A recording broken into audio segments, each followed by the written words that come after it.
So a nice little breeze. So it's actually a really a little cooler evening tonight. Feels good. Feels great. Everybody looks forward to this type of weather. So let's look at the lineup tonight for the Los Angeles Dodgers. Rollins, Hernandez, Turner, Gonzalez, Van Slyke, Puig, Guerrero, Ellis, and Peterson.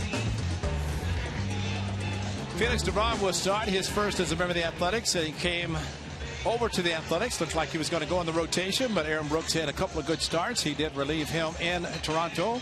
DeVron over Aaron Brooks, and now DeVron in the rotation. He's faced the Dodgers a couple of times, and while he has a win, ERA is not that spectacular. So trying to get the A's on a winning track after losing 7 consecutive on the road in Toronto and Baltimore. Defense behind Felix DeVron. It's Fold, Burns, and Reddick in the outfield. Valencia, Simeon, Sogard, Kent on the infield. Fegley is your catcher. So interleague baseball, the A's were at Dodger Stadium not long ago, and they split the 2 games down south and 2 games here. And it's Mark McGwire bobblehead night here at the ballpark. And they announced Big Mac, and he was touched by the fact that the A's are giving him a bobblehead. Absolutely. And so he stepped out. He was here for the glory years. Boy, he hit home runs, 363 of them right here. And still the most memorable might have been the one against Randy Johnson at Kingdome at about 100-mile-an-hour fastball. Big Mac put a perfect swing on it, and had there not been a roof, it would still have been opening the earth. It was hit that hard. So the first pitch of the ball game, DeVron to Jimmy Rollins, is in for a strike. So we're underway. Rollins, Hernandez, and Turner, the first 3 hitters for the Dodgers. Second pitch is popped up, foul territory, and right on top of the Dodgers dugout.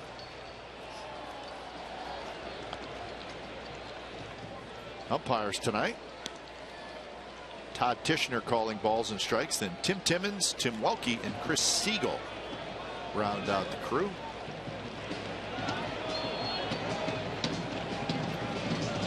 Jimmy Rollins, a local product, Winslow High School, and of course he was very quick to point out to Mark McGwire, section 111, right over the visiting dugout. He said, "I used to watch you all the time here growing up in the Bay Area, watching Mac when he played for the A's."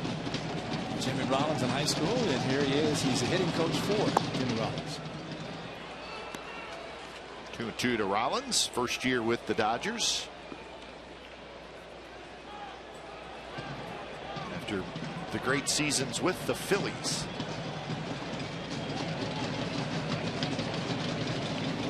2-2 pitch, just got a piece of it, hit it foul.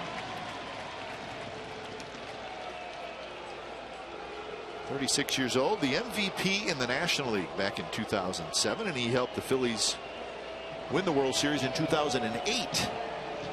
First time in a long time for the Phillies. He was there for a terrific run. The Phillies had some great teams during that stretch. And Dupont, nice pitch, swing and a miss by Rollins, and that's how this ball game gets going. A Rollins strikeout. Got a good breaking ball. DeBron will throw both the cutter, changeup, as well as the, well, that's kind of like the cut fastball, acting like a slider. Nice catch by the catcher, Josh Fegley. And I say catch with the palm up. Nice job of receiving the ball.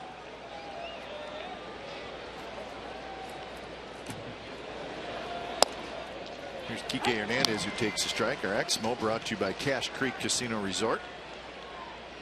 Fastball, cutter, curve, change. So he mixes it around. And the breaking ball, and it's a quick 0-2 to Kike Hernandez, who's playing second base. Howie Kendrick on the disabled list for the Dodgers, so Hernandez getting a chance to play. He's done a good job replacing Kendrick. Looks like he hurt his backswing at the curveball in the dirt. And that's right there at the knee. Strike 3 call. Good pitch by DeBron again. So back-to-back strikeouts to open up the ball game. Well, great fastball inside corner, and Hernandez throws him 0-2, and he didn't think so as he looked back at Todd Tishner. But Hey, anytime an umpire is looking on the inside part of the plate and there's a pitch there, you better not question him because he can see that as well as any pitch.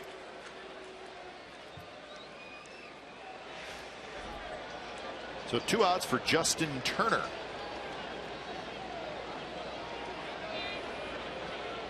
Turner playing third base. When the A's were in Los Angeles, Turner was on the disabled list, just got back from the disabled list.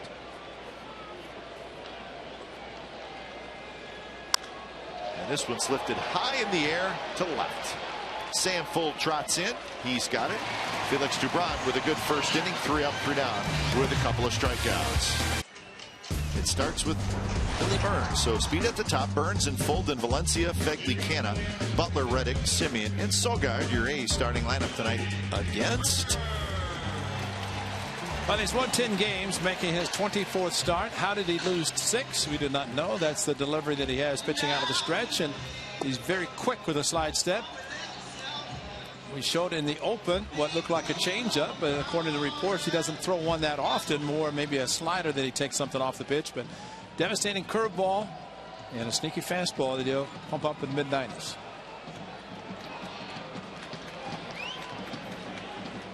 So Burns, the switch hitter, steps in. Kershaw, the big left-hander, stands tall on the mound. Here's the first pitch. He is lined to left center field, the base hit. Burns stops at first, and on the first pitch, he greets Clayton Kershaw with the base hit. I guess the scouting reports haven't gone to the National League. Billy Burns always aggressive. First pitch location of fastball inside. Maybe didn't get it where he wanted it. And first pitch hitting with an elevated fastball. Billy Burns right on top of it. Hey, no shift either. How about that? Straight up all the way around. Still shallow in the outfield. So here's Sam Fuld. Turner, the third baseman, in on the grass.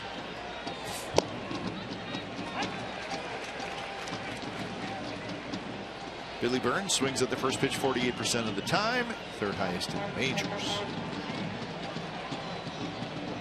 It seems to work for him. He's got a good lead at first. There's that quick throw by Kershaw. Not a whole lot Kershaw does poorly. He's won a Gold Glove in his career. We'll certainly talk about all of his accomplishments as the ball game goes on. It can take a while. And 0-2 now to Sam Fuld.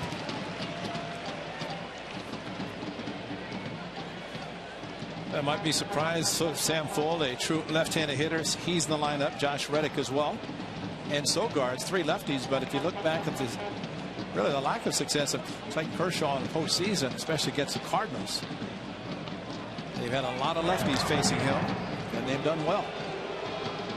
Well, it's really the only ward on his resume. He's 1-5 with an ERA over 5 in the postseason. But you just have a feeling that that'll get straightened out at some point as well. Sam Fuld hits one high in the air, center field. Peterson a long run, but he's going to get there. He makes the catch, and Billy Burns heads back to first. Defensively for the Dodgers, this is the way they line up. Scott Van Slyke in left, Josh Peterson in center, Yasiel Puig in right, Turner, Rollins, Hernandez, and Adrian Gonzalez with KJ Ellis catching. Todd Mattingly at the helm of the Dodgers, who are in first place. They have a 3-game lead over the Giants in the National League West, so those two teams will have an interesting final 6 months of the season.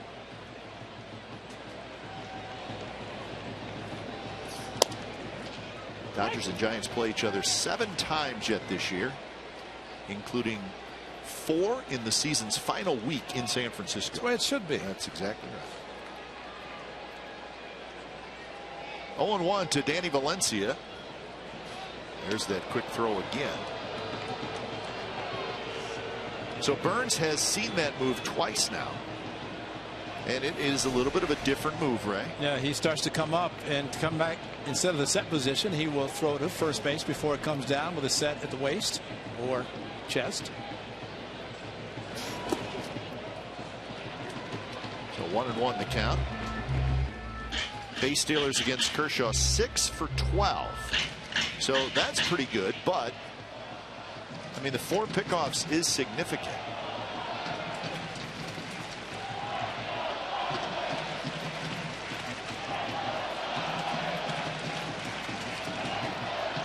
Burns not running, and you saw a slide step there. Valencia swings and misses, so 1-2. That was the cut fastball and had a sharp little cut action to it out of the strike zone. But he is sneaky fast and different type of windup, of course, and then the stretch is really unusual, but it works very well for him. And then with a slide step, he gets rid of it quickly. So 2-2 to Kershaw, or from Kershaw to Valencia, with Fegley in the on-deck circle. 11 homers, 38 RBIs, combined numbers for Valencia, and pretty good 294 average.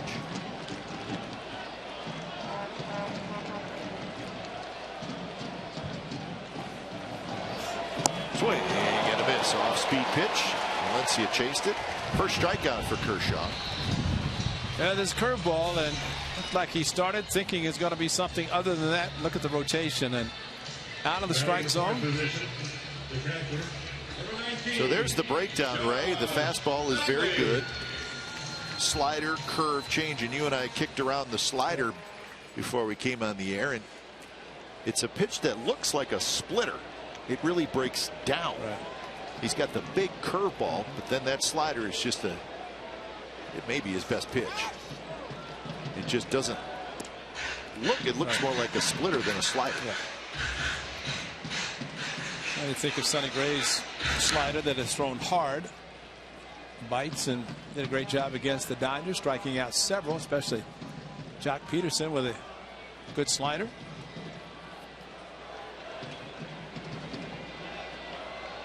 Sonny Gray took the loss last night in Baltimore.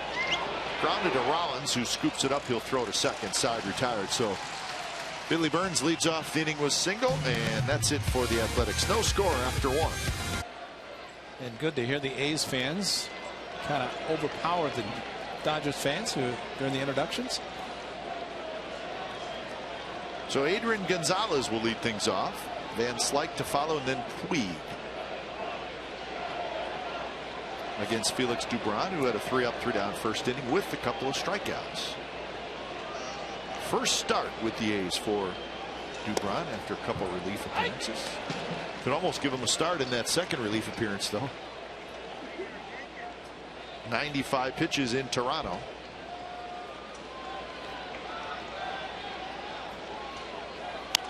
Gonzalez fouls it back. So quick 0-2 to the Dodgers slugging first baseman. Everybody will always talk about, especially the American League. Of course, the Dodgers have Guerrero as their DH tonight, and they're facing Kershaw. But in the American League, you don't face him, but you figure Kershaw's not going to give up many runs. So while you may not be actually facing him as a hitter, and it falls. Sanford and Simeon cannot get together, and somehow the ball falls, and it'll be a single for Gonzalez. Similar on Sunday, it was Coco and Simeon. Simeon went out, and maybe coming in hard was Sam Foley, and he usually takes charge, and he started, and actually I got it, and Simeon's there, and then that's when their collision happened.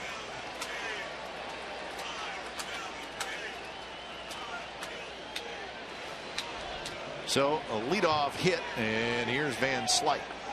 And there's your 2-strike fly ball that should have been caught. Yep. And it's not an error because it's going to go as a base hit because nobody touched it. But say often, we'll continue to say it's an infielder's ball until the outfielder calls him off. And Sam Fuld came in. And I think with Sam Fuld, his aggressiveness, the way he plays all out, that you can always defer to him. I mean, he's figured he's going to be there. But Semien has to go out until he hears it.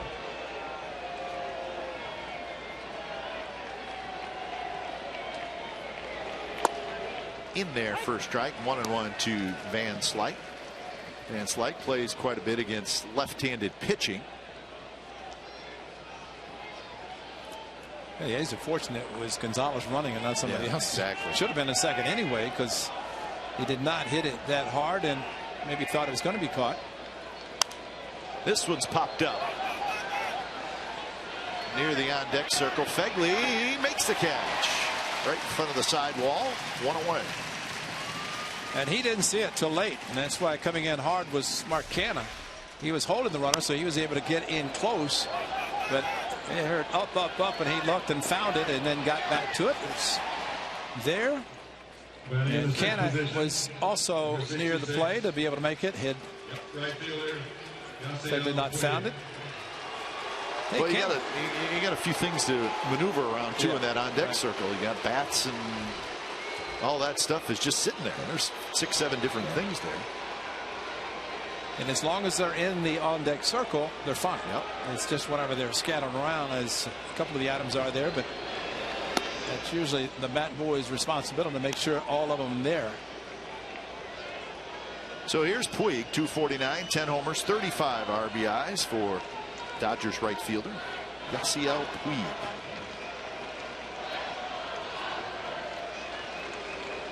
Big, strong, holds that bat, and he blasts one to left field.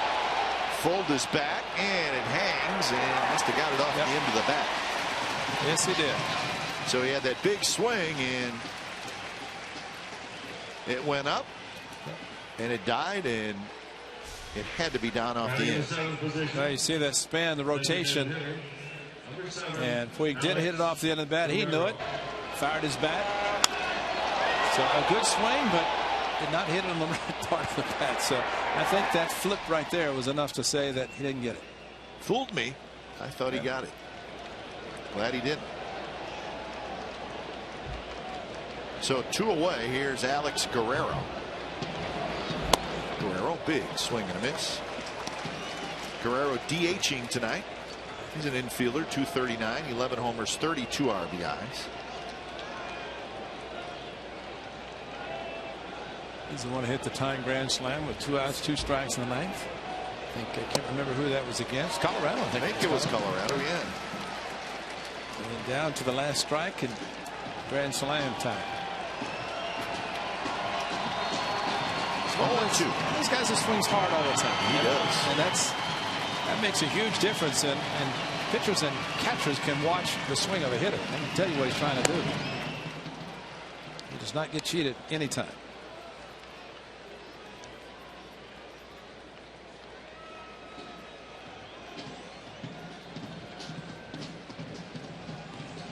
Outfield pulled a little bit toward right. Reddick shallow and right.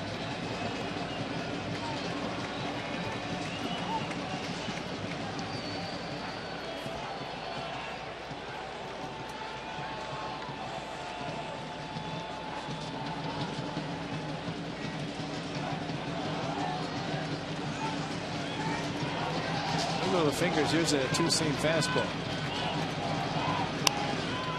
And he got it in there.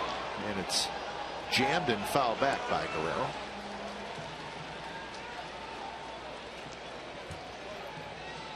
So the count remains 1-2. No score here in the 2nd inning.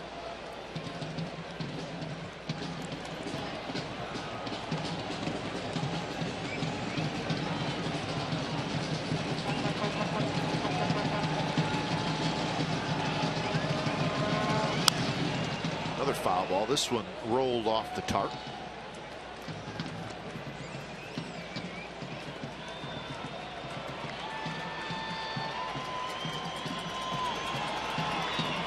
Nice little buzz in the crowd tonight.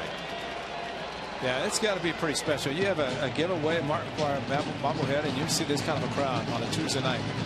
School starting this week, and he's coming off a bad road trip, so this is a good sign. You see him here. No, we saw plenty of big crowds on the road trip. 7 games on the trip, and Well, I think they were all over 35,000 except last night in Baltimore. See, those fans didn't expect a night game on a Monday night either. Oh, and neither did we. But we made the best of it. 22,000 of them came out.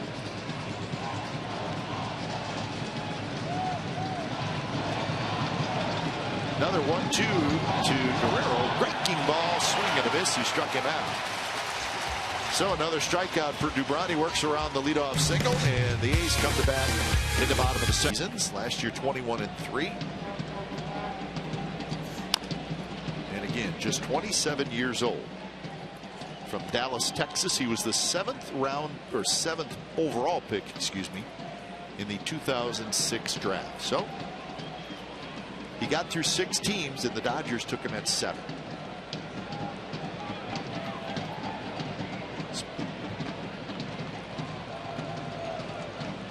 One pitch to Canna is lined down the left field line, all the way to the line. It's going to get Canna to a single. So the Kershaw resume has a no-hitter. That was last year in June, and I remember going home after one of our games and watching the final 2 innings, and it just could not imagine somebody getting a hit off him. He was so nasty. You really can't imagine when he does pitch. Billy Burns canceled the post-game celebration with the first pitch of the game. The wonderful Hawk Harrelson canceled the. Hawk is beautiful when he said it. Yeah, cancel the press conference. Got it hit. But yeah, he was good. 15 strikeouts, and well, the other night there were 3 pitchers struck out 15, and same for Sale. I mean, he's been off the charts. Bumgarner that same day had 14. Well, if it's possible for Kershaw to struggle some, which is kind of funny actually, but he did a little bit early this year, but not lately. In fact, his last 6 starts, he's 5-0, a 0.75 ERA. See, that stretches it out to 9 starts, but there's a couple numbers I want to throw at you, Ray. You'll chuckle. In those 6 starts, he's thrown 48 innings. He's got 3 walks and 58 strikeouts. So, yeah, so it's a highlight here at 3-0 to Billy Butler. There it is. That's impressive. That is.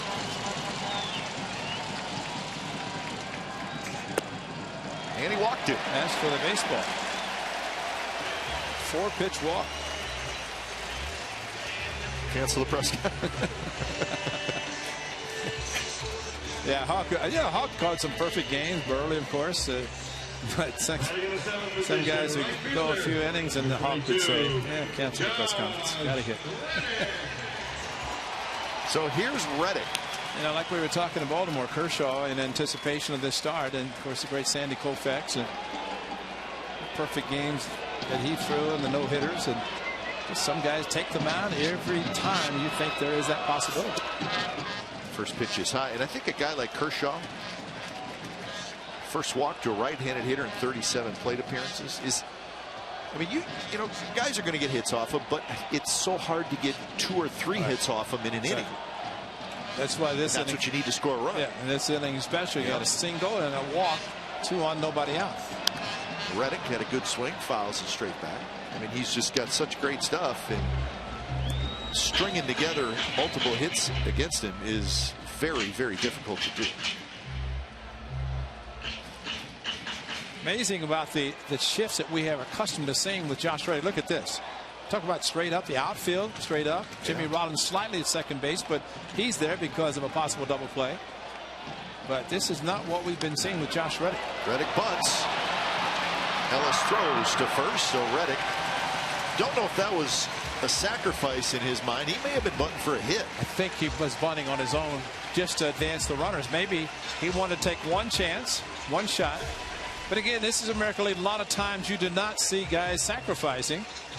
And even first and second, nobody out. But you take one swing, you don't get it done. And I think it's something that Bob Melvin would answer after the game. Was it on his own or was it a sign? But the way he was pushing the ball. Looked like he was trying to bunt it toward third. Pushing the ball. And first and second, You push it to third, he has to field it. The runners are going to advance, and Josh Reddick is not one to bunt a lot. Just the way he kind of pushed at it, I think he was trying to bunt it toward third. Yeah, he would right there. And if it was true, he might have been more of a squaring around and pushing it to third base, but with his body moving towards first. But regardless, got the job done. We assume a sacrifice. Yes, so that's good.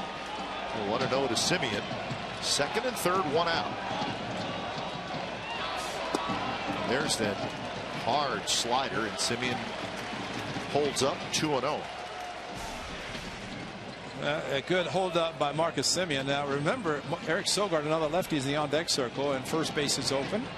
This is almost similar to a National League setup where you have a 8th place hitter, the pitcher hitting 9th, and first base is open. We'll see what Kershaw does to Marcus Simeon, and maybe for him expanded his zone a little bit.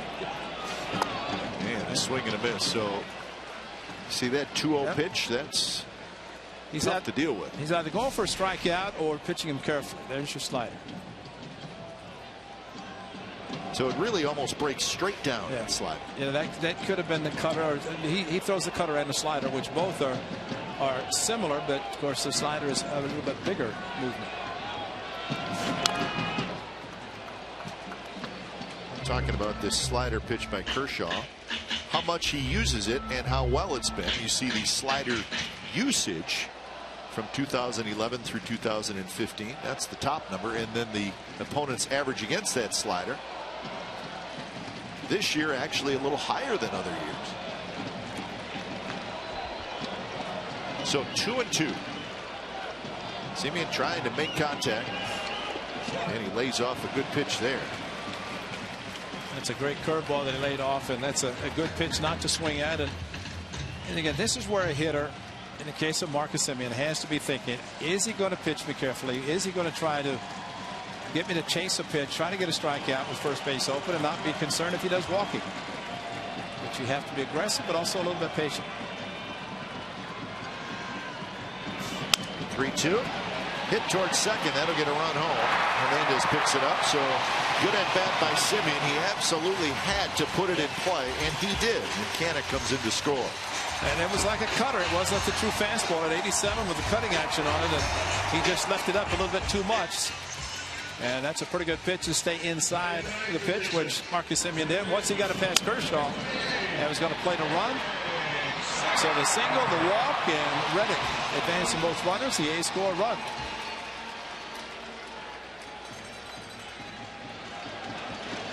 And more importantly, Billy Butler goes to third where he can score. Sogard swings at the high fastball. Get him to third. Yeah, I mean, that's 90 feet's big for Billy Butler. Yes, it is. Especially with the outfield playing as shallow as they are.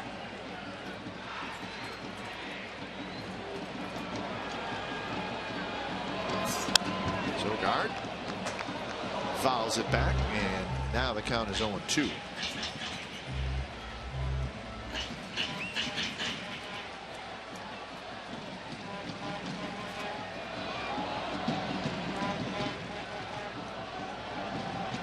Outfield very shallow.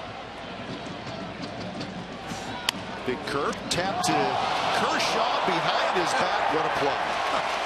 That might have been a base hit. That may have been a base hit, and Kershaw made a sensational play. Wow. May have cost the A's. I mean, they make all kinds of highlight reels, and what a great play, but it's just throw your glove, and you're taking a chance. You're taking a chance. You hope the ball finds your glove, and it did. A.J. Ellis to lead it off. Ellis, Peterson, and Rollins, 8-9-1 for the Dodgers. Dodgers record is 67-51. It's the 4th best record in the National League. And they have won 5 out of 6. So start of a road trip for them. They were off yesterday, and they will be off on Thursday. 2 here in Oakland, and 3 in Houston, and 3 in Cincinnati. And I was talking to McGuire about, and he said, you know, tomorrow should be a day or night game, consider we have the off day, and he said they're actually going to stay over and before flying. Okay. But Mac knows, playing here, that back in the late 80s when he played here, they had 35, 38,000, close to 40,000 on midweek day games. And a leadoff walk to Ellis. Fans follow the Athletics all season in 2015 with MLB.com at Bat, the #1 app for live baseball. At Bat is up to the moment, at any moment, with in-game highlights, live look-ins, replay reviews, radio broadcast, statcast, and more. Get MLB.com at Bat for your smartphone or your tablet. 4-pitch walk is not what you want when you're fortunate to get a run off the great lefty. I just don't think the A's can't make any mistakes tonight. No. Well, they did, unfortunately. Yeah. And you know, DeBront did. I was going to make that point, which I'm glad you brought it up, because when the miscommunication occurred in left field, that's what you do as a pitcher. It wasn't an error, but you get a base runner on. And DeBront got a couple of fly ball outs, one foul, one to left, and struck out Guerrero and did his job. Last night there was an error, and ended up being a single to 3-run home run following that. But you like pitchers who say, okay, made a mistake, I'll take care of it.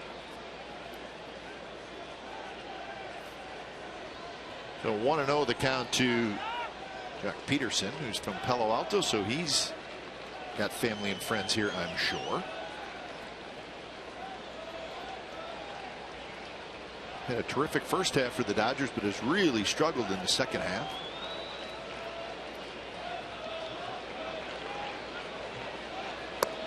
Lots of power. He's got the 23 home runs, but he's been striking out a lot. He has struck out 139 times, second most in the American League.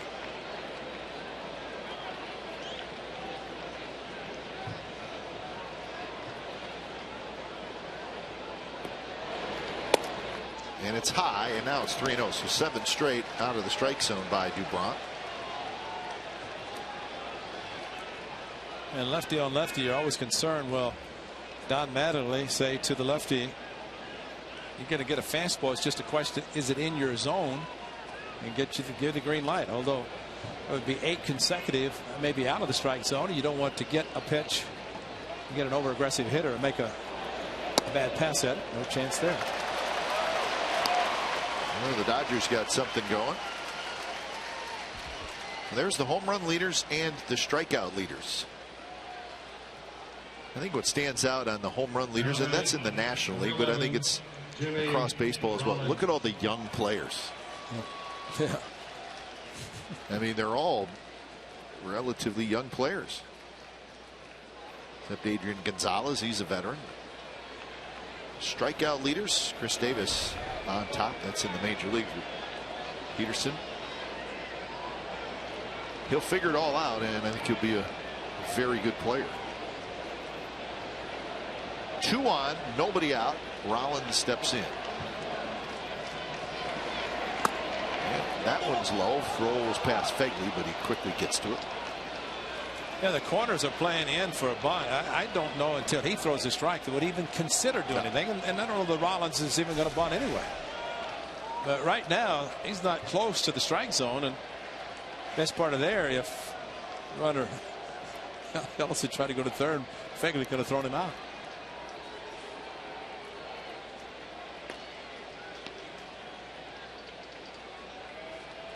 You know, what DeBront did in Toronto, he came in relief, gave up a couple of hits, but man, settled down about the last 6 innings, gave up nothing. Yep. And this is a little surprising after pitching so well. Just the one base hit to left field that should have been caught. Other than that, 3 strikeouts. Now can't find the strike zone, can't find the plate.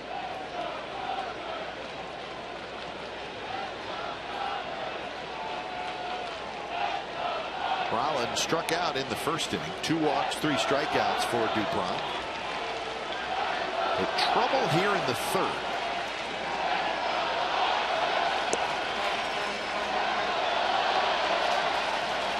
And that one on the inside corner for strike. So maybe that'll relax him a little bit.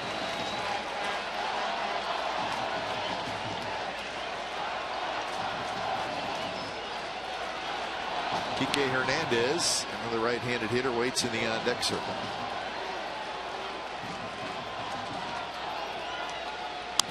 There's a shot foul.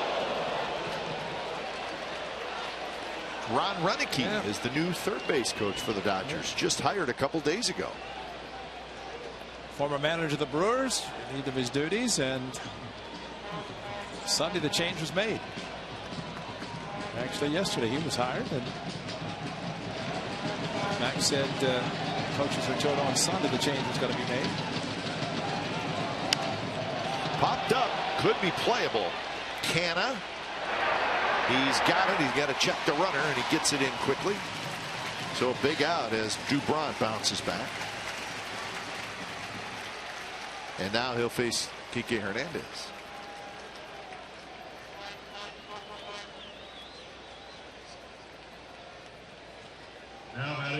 You know, one of the great things about that play with all this foul territory is thinking Jimmy Rollins knows the foul territory. Probably watched some football games here as well. But the key here, there's always a concern about the runner from second taking off. Look at the cutoff man is Canna throws the ball back in. Cutoff man, Marcus Semien. Shortstop runs in to be the cutoff man. And that way you don't have to make the throw all the way to third base and take the chance of making an errant throw. So very smart on both parts. It's a couple of young players executing it perfectly. I don't know that Ellis is going to attempt to run, but never know. Set it up for the future if something like that does happen again. And Canna just short of the goal line. I don't know if you noticed that. Yeah, I did notice that. Very short of the goal line. Thought he was going to dive in, but decided to make the catch, keep both the feet in bounds. He just came up a little short. His forward progress was stopped right there. Well, we always appreciate the A's great ground crew when games like this occur at this time of the year, because we know what has preceded tonight's game a few days ago. So the field looks okay now. A lot of work by Clay and his crew. Dubron has it. Spins, fires to second. Good throw there. Back to first. Not quite in time. So the A's get the second out. Pretty good speed for Hernandez on a check swing. But Dubron had to wait for the ball to come down. By the time he threw to second, which is a good throw, and also gave the trailing runner Peterson a chance to get down on Semien to get out of the way to make the throw to first base.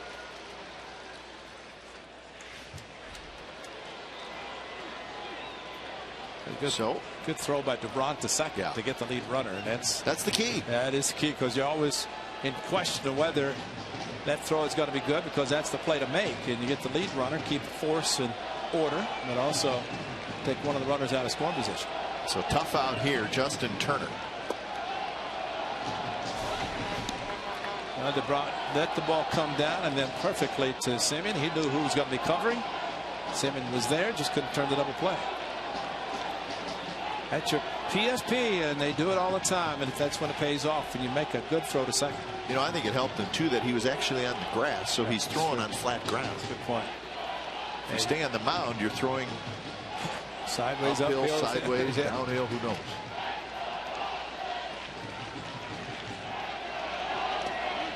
To an 0 now, the curveball.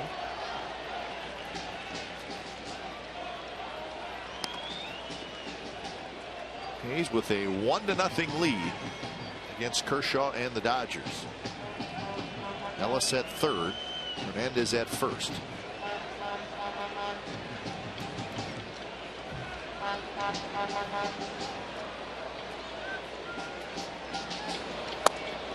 Strike down around the knees. So he painted the lower part of the strike zone on 2-0. One thing's pretty consistent about the Dodgers hitters, and you see the leg kick and the load where they're lifting the front leg, and they're getting ready to swing at almost anything that's close to the strike zone. You see Turner lift the leg, and that's going to go back, and he's ready. It's a high fly ball right field, but Reddick's there. He's got it. Dubron gets out of the inning. He walked the first two, but the Dodgers do not score. Bottom of the third coming up. 1-0 A's. Then sure enough, he did. Got a lot of strikeouts. Billy Burns, first pitch hitting. Does it again. Ellis set up inside. The pitch was outside, but Billy liked it and ready to go. Game, or at least a home run saving catch last night. Straightaway center field off of Chris Davis. 3,000 miles away. There's that big overhand curve by Kershaw. Have not seen that a lot tonight yet. 0-2 to Burns.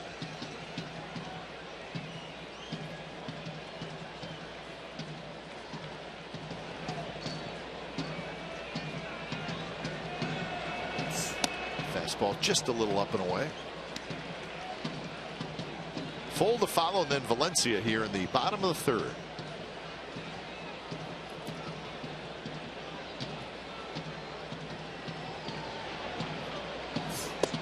Right there, strike 3 called, a fastball at 91 miles an hour. So 1 away. Interesting, last night Sam Fuld was called out and then thrown out, and Bob Melvin ended up getting thrown out. Ray, we think that Brian Knight made the wrong call. Yes. Because you get to create your own path from the time you make contact. Right, and the key there, and it's an umpire's discretion, if the umpire thinks that the runner is moving to try to get hit. Yeah, exactly. Sam Fuld actually ended up in line. He moved, and it was a wrong call. And because if you bunt, your momentum's going to take you on the grass. Well, from that point on the grass, you start running to the bag. That's right. And that's what he did. And again, we saw Caleb Joseph. If he had made the correct throw, the right throw, it would have been a moot point because he threw it into the runner. And then Brian Knight panicked and called him out, which was not the right call. Line to left, but Van Slyke is there. So that is the second out here in the third, and that play gets us to our Geico quote of the game. There's Sam Fuld, Bob Melvin on last night's ejection by Brian Knight. Fuld kept asking Knight, what am I supposed to do? Bob Melvin said, Knight told me to go look at the play. I did, and came back and tell him he got the call wrong, and I was tossed. That was beautiful. I was hoping that was going to be the quote, because remember how Bob was delayed coming out? He was a little late. Yeah, he came out of the dugout. And I thought maybe he just went in to look at it. Well, didn't know. The umpire said, go look at it. I did. And you were wrong. And he was wrong. I did what you told me to do. I looked at it. And all Sam Fuld did was ask him, what did I do wrong? And he never gave him an explanation. And that's what frustrated Sam. So I guess the point we're making is when Sam Fuld made contact, his body was out ahead into the inner part of the infield. But from that point, then to first base, that's your line to run on, and he never really veered off that line. So you are creating your own base path. And really, you should almost eliminate that 45-foot lane. Just get rid of it. Yeah, get rid of it, because you're almost telling the runners they have to stay in that lane, and you don't. I mean, you like you said, you create your own base path just like you do when you're running first to second or second to third. And you try to avoid attack. Kershaw was barking at Todd Tishner, and Kershaw does not do this very often. But close pitch. This one taps slowly. Kershaw knocks it down, but Valencia is going to have a hit, and Kershaw is not happy. And he fires the baseball into the Dodgers dugout. Wow. He fired it into the far end of the dugout. Heads up, teammates. Well, he fired it first into the turf after he missed. Well, the call he thought was missed. Now watch this. He's going to field it or miss it and then field it. Watch what he does. Fires it into the ground. Boom. And then picks it up. He unbelievably said, okay, I don't like this baseball anyway. And still mad. That's a first. That is a first. That's beautiful. Yeah. But you know what was smart about that play? He threw it into the ground. He didn't err. He could have aired it on the stands, but at least he threw it into the ground. I've never seen that before. And he's a pretty mild-mannered guy. He's mad at Tishner. That's who he's Absolutely. mad at. Yeah, he thought he had strikeout, and then when he didn't field the curveball that was hit by Valencia. A little bit inside to Fegley. Yeah, this is when he was upset. Yeah. Catch it. I'm good. I'm good. No, I'm not. No, I'm not.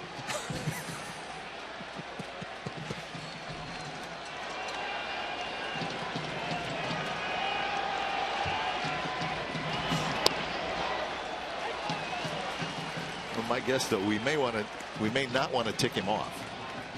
No. So 1-1 to Fegley.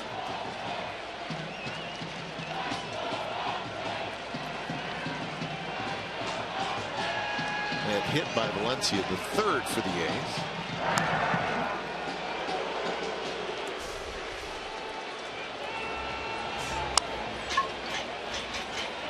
More of a play for the third baseman Turner, and so a lot of frustration there. And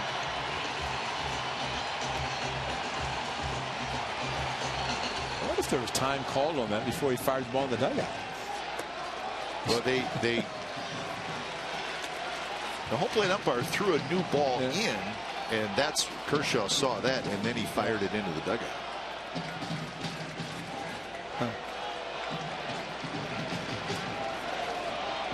2-1 to Fegley.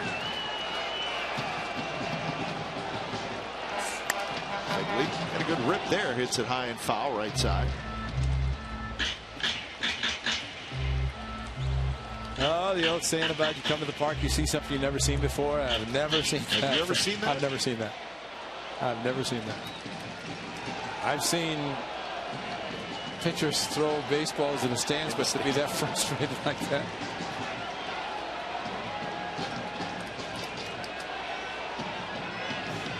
Two pitch, good one there, and Fegley swings and misses, so a hit, a little comedy, and we're through 3 innings, and the A's have a 1-0 third. He walked the first 2 hitters, and he did it on 8 pitches, but he was able to bounce back and keep the Dodgers off the board. First pitch to Adrian Gonzalez is low. Gonzalez had the blue pit in the first inning. Yeah, people might say there are times that a pitching coach goes out, a catcher will go out and say, what do they talk about? What are they doing? Well, in the case of Kurt Young, not only 8 pitches for the 2 walks, but then the first pitch to Jimmy Rollins was a ball. Kurt Young went out, and just a little settling down and maybe correct something on a mechanical flaw. And what did he do? Threw a strike, got Rollins, and got the next really 3 batters after Kurt Young paid the visit. So, I mean, throwing out a possible mechanical adjustment, that's not out of the question. No, I mean, Kurt could have noticed something and maybe just went out and said you might be doing this or that, and all of a sudden he's throwing strikes and he's getting outs. And that's important either for a catcher to notice it or pitching coach. It's easier for a catcher because he's 60 feet away. For a pitching coach in the dugouts, like Rick Honeycutt for the Dodgers, Kurt Young for the A's, by the way, teammates in '89. Yeah, they're teammates. But you're looking at a farther in a different angle. Check it. Yep. And he did it. Could not hold up. Big curveball, and Gonzalez stares down at Chris Siegel. He didn't agree with the call. Siegel says you want her out, and that is strikeout number 4.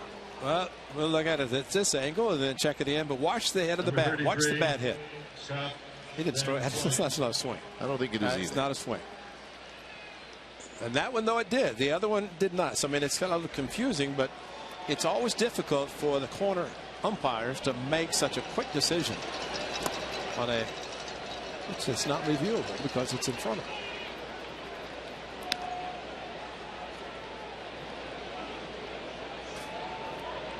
Want to know to Scott Van Slyke, who fouled out to Fegley in the second inning. That breaking ball stays high.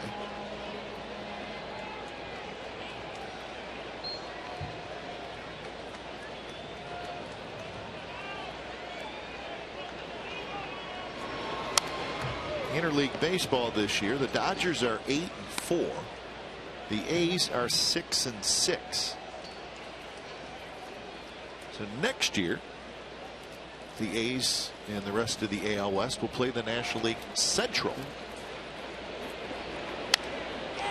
Popped up again, and it's going to be Canna who's under it, grabs it near the mound for the second out.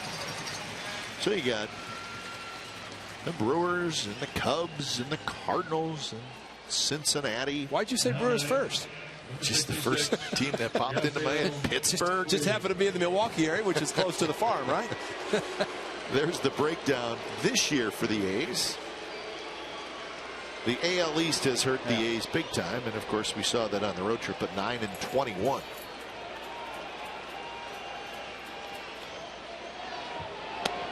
Curveball to Puig is high. Actually, it's pretty nice going to Miller Park in Milwaukee and see the great Bob Uecker and see how he runs that whole place. Good summertime place.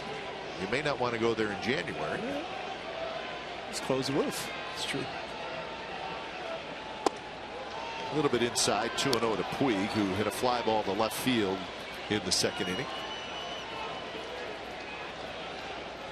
So then you have Cespedes and Puig both in the National League. Mets and the Dodgers. Mets for Cespedes, and they're in Baltimore. Bob Guerin said yesterday, when he says, how's Cespedes doing? He said, well, he's in Miami. I went to Miami for the off day. He said, I'll spend the off day in Miami down with the family instead of going to Baltimore. How much fun would it be just to follow Yoenis Cespedes around in Miami for a day? You know, Puig and Cespedes, a lot of similarities to their game, except Cespedes a little more refined.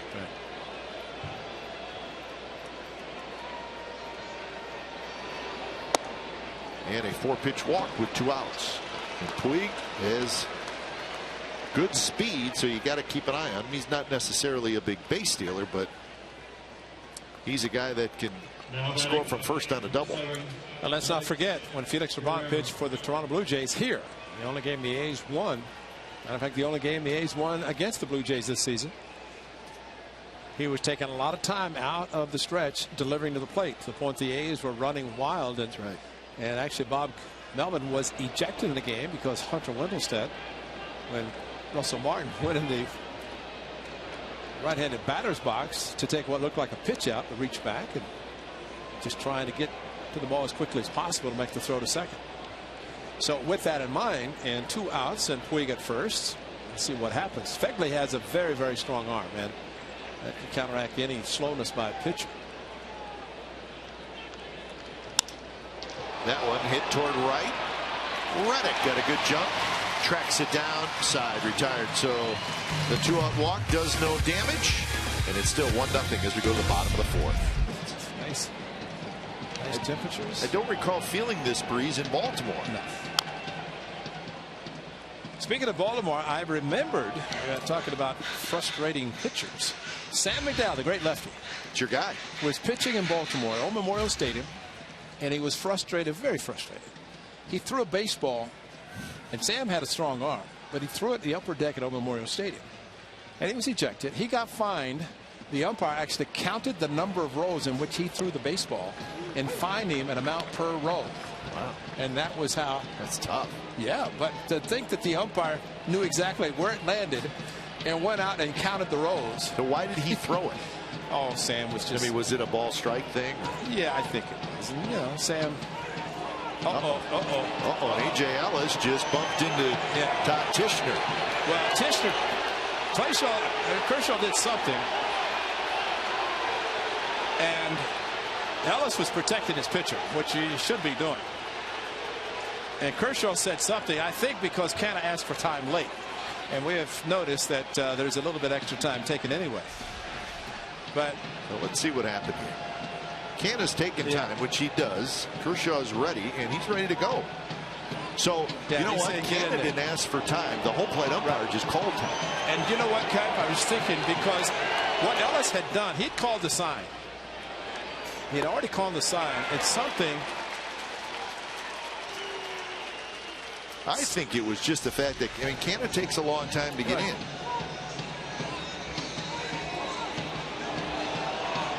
Jamie Moyer and Ruiz with the Phillies. Remember they came in here and Jamie Moyer would actually have Ruiz give a sign while the hitter was getting ready, and as soon as he stepped in, he'd deliver. Ready to go. And ready to go. And so really it's more of, if you're going to take that time, you can't fault a pitcher. You better be ready when you step in. You step in because the pitcher's ready, and Kershaw has been standing on the mound ready to go. Yeah, I can see where Kershaw would be mad there because he's just standing there ready to pitch. Canha's taking his time, and as soon as that foot went in, let's go, I'm ready. And in reality, there's nobody on base. Contact was not made. He's not supposed to leave the box. And that's where these new pace of game rules. Hernandez has it, and Billy Butler is retired. But Tishner should be more on himself about not insisting that the hitter be in the batter's box because of the pace of the game. He's not allowed. The hitter's not allowed to step out with no contact made, nobody on base, and the whole thing. Yeah, he needs to get Canna in the box and get him to hit. Really tell him not to step out after a pitch is made. That's right. So he could have probably avoided that. Yeah. He being the umpire. Interesting night for Clayton Kershaw. A little frustration. 1-1 the count to Reddick, who had a sacrifice bunt in the second, helped the A's get a run. Your point about Ellis bumping Tishner. Tishner stepped out, and all Ellis did was step up. True. And get in front of him, and there was kind of a bumping. And from Ellis' standpoint, he was protecting his pitcher, but it was more Tishner upset with Kershaw, which probably going back a couple of innings ago, upset about that as well. Reddick loops one down the left field line for a hit. So Reddick has a base hit.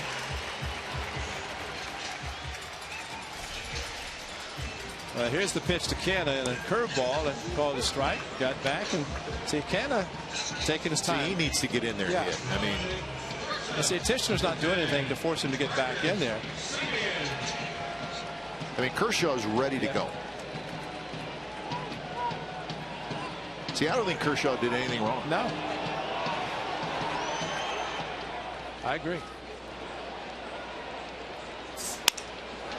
Back up the middle. Hernandez straightens up, throws to first. Side retired. Reddick ahead. He is stranded. And we're headed to the 5th inning. And it's 1-0. You got a lot to look forward to in the future of this ball club, and a lot of young players learning how to play this great game. And we'll see how much that benefits them going in to the new season and forward.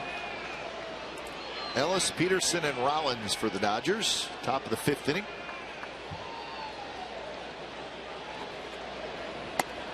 And it's 2-0. DuBrant. Fly ball, fly ball, fly ball. He's got a few. Not a lot of first pitch strikes either, but he's getting the job done so far pitching into the 5th inning. 3 walks and 4 strikeouts. And 60 pitches so far.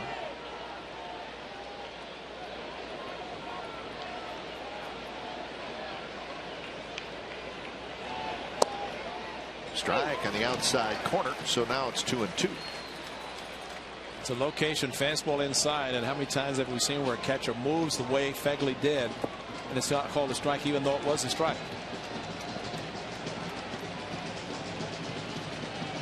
Coming inside, and it just missed. DuBrant thought maybe it was a strike. He hit the target.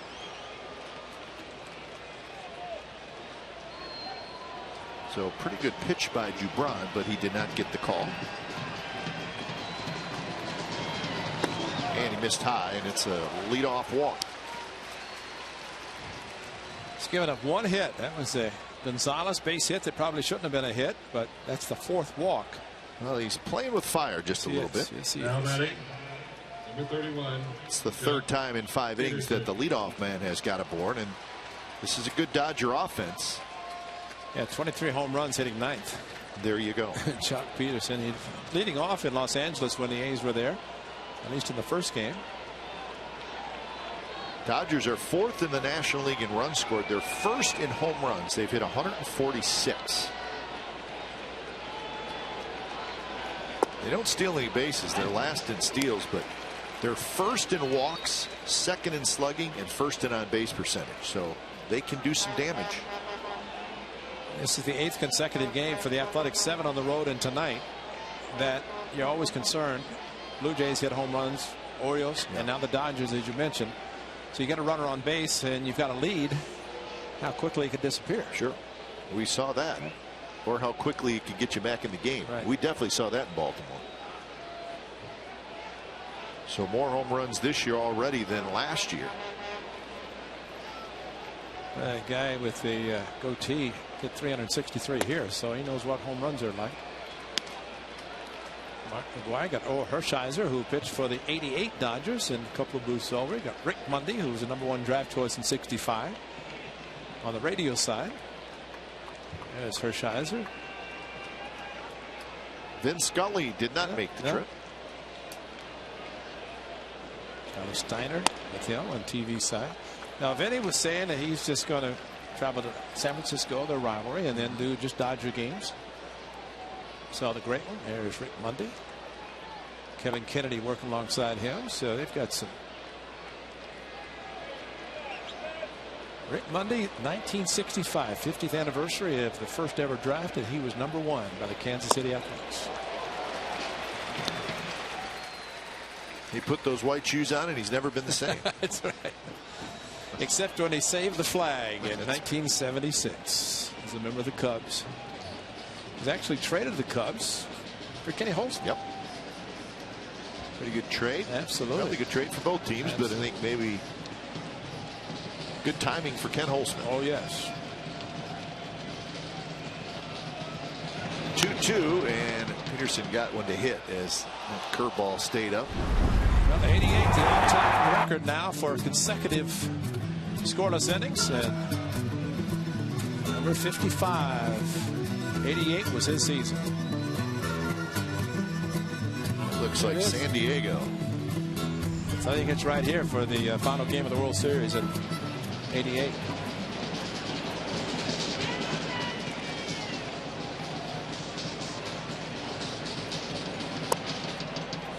A little bit low. 3-2. DuBrant wanted it.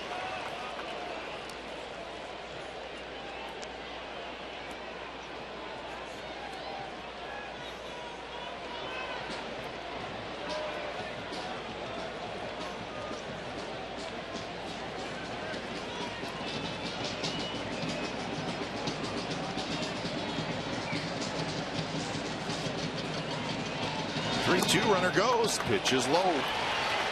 Trouble again for DuBrant.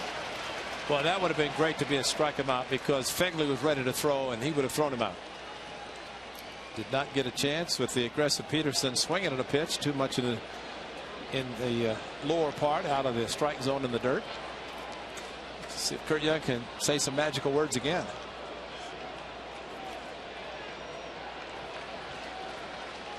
Well, the magical words worked in the third, and he's got the exact same situation here in the fifth. So Kurt's going to have to come up with something again. So let's already put one ball count to Rollins because he's waited after 9 pitches. This time, at least he threw strikes to the 2 batters, Ellis and Peterson. He did not do that in the 3rd inning. Wow.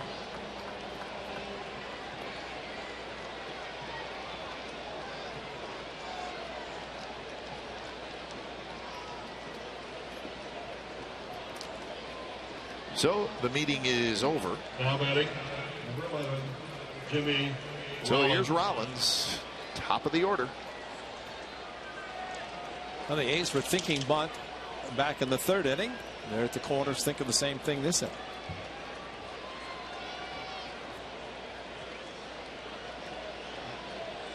Kike Hernandez is the on-deck hitter.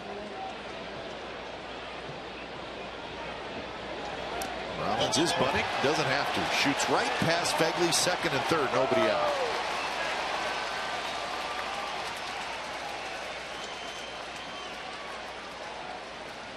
That looked like a strike, and it's going to be a passed ball.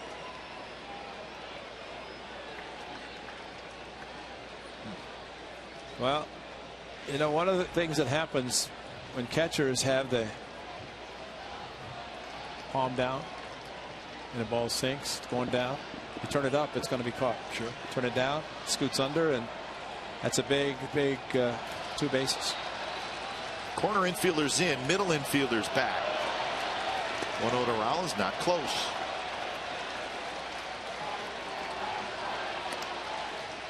So now it's 2-0.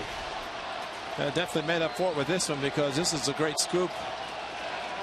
Really no chance to get his body in front of him, so he had to reach out like an infielder.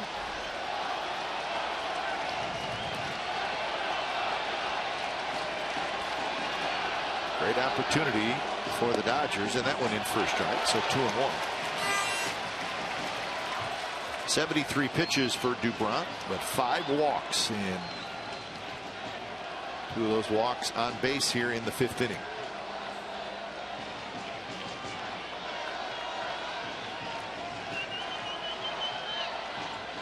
Swing and a miss. Went off speed, and now it's 2-2. It's almost like Rollins is trying to hit the ball to the right side to get a couple things done.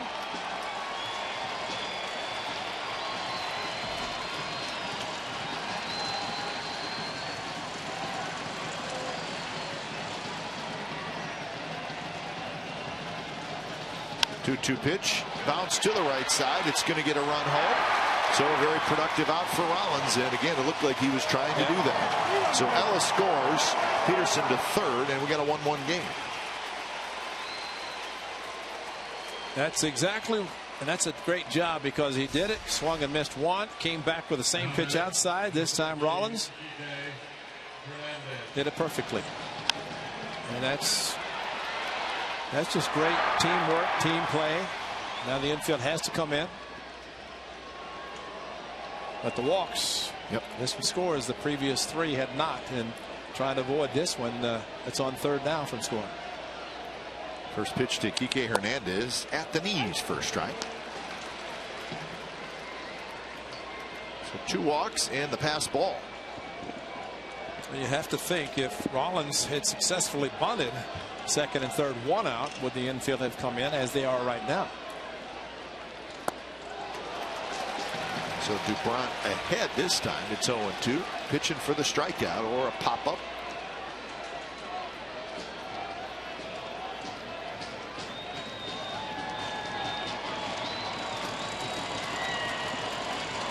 Hernandez has struck out and reached on a fielder's choice.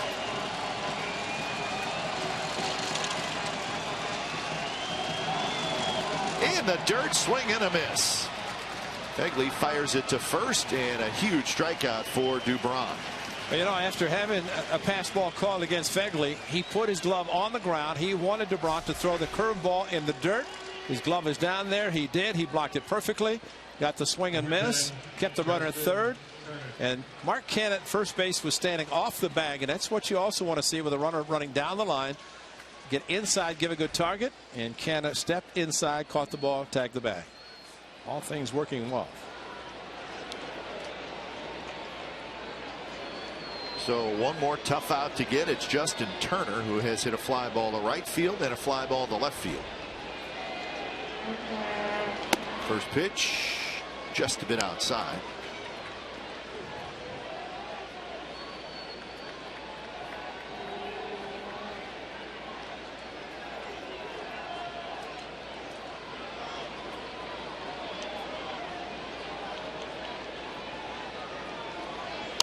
Curve, bounced at the plate, and then it squirts foul down the third baseline.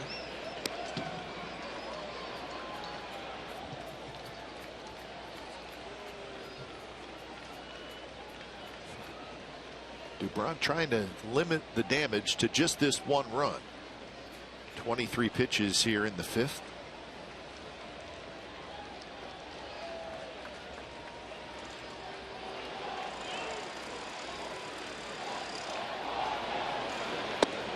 Inside corner, strike 2 call. Well, you get that strike called on the inside corner, it opens up a lot of different things. The high leg kick, and then by the time he got the foot down, the fastball was on the inside corner.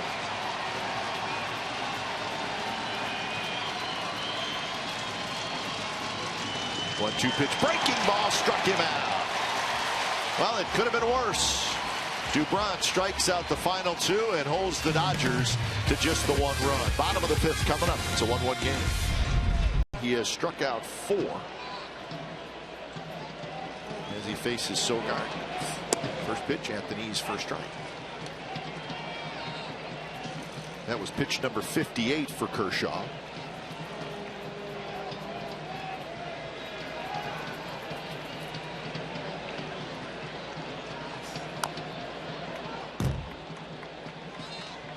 Play the game, and really the difference in the game right now, maybe Kershaw's play with Sogard hitting the curveball through the glove behind his back, made the play, and who knows, with Butler at third, might have been an infield hit.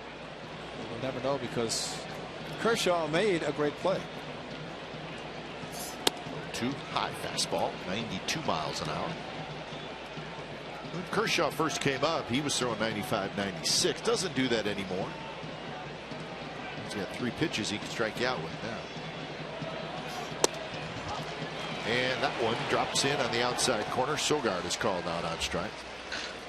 Kershaw made a start here at the Coliseum back in 2012. He was very good, but the game ended well for the Athletics. Remember this one, Ray? Yes, I do. Yeah, he had a lot of pitches working well. Signs the beard. That was June 21st of 2012. On the ground by Burns. Rollins scoops it up. So 2 outs. This is how that start by Kershaw ended on a beautiful day here at the Coliseum. Was it a swung on? Gone. That's how quickly it went. Josh Lindblom, the lead pitcher, and Yoenis Cespedes, his first walk-off.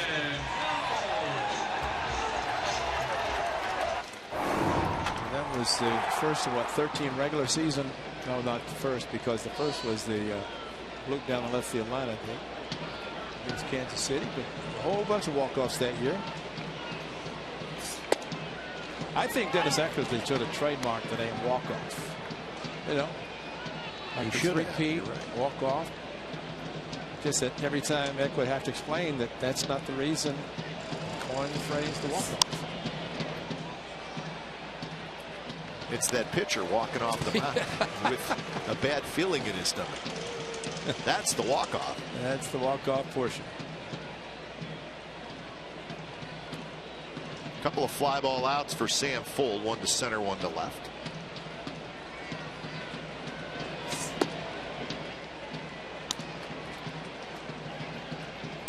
You know what? I think it's, we don't see Kershaw that much because in the National League, but it's good to see the intensity of somebody who makes as much money as he does and has the success that he has had.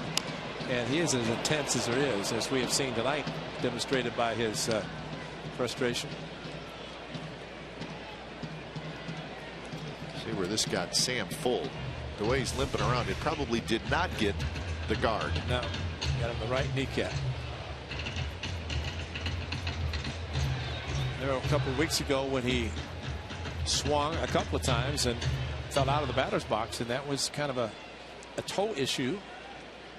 But this, straight off the kneecap, and the only way you can protect yourself there is wear shin guards like A.J. Ellis is wearing. See, A.J. should pull his up just in case. There's one. Yeah.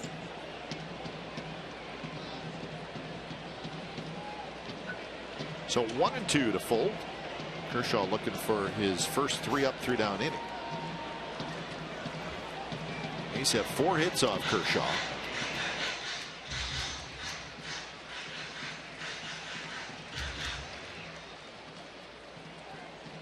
But you're right. He does not mess around. No.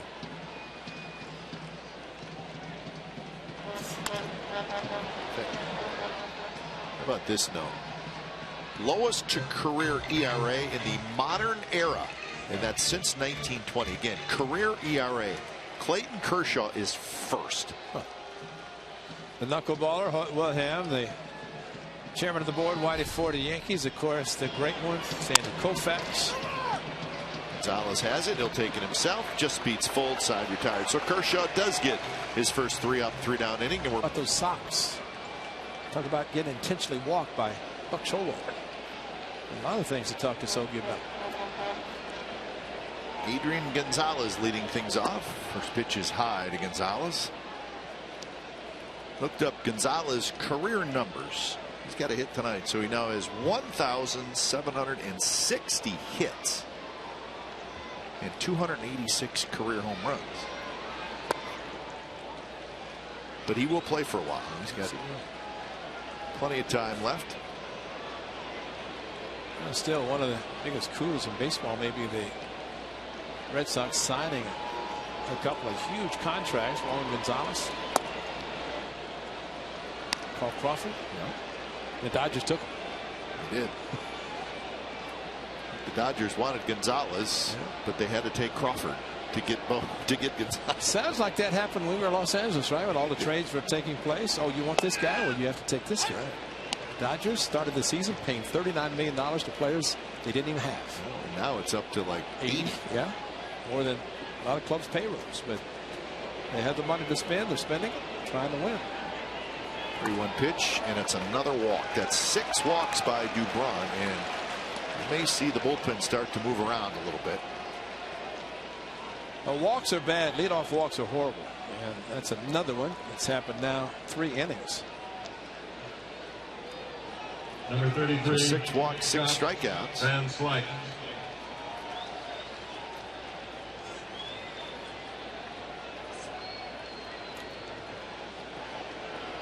So Van Slyke steps up, a foul out to the catcher and a pop out to first. Goes after the first pitch. Fouls it straight back to the screen.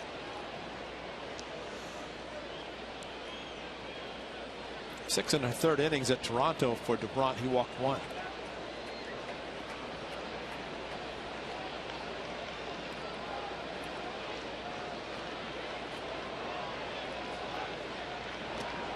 Gonzalez has a very short lead.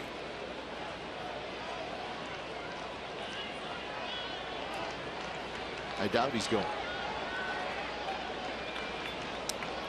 I don't think so. I mean, if he couldn't go to second on the fly ball in left field back in the second inning, I'd say a good chance he's not. But if you are a little bit deliberate to the plate and you know runners are going to run, you may throw over a little bit more often, even with runners who aren't thinking about stealing.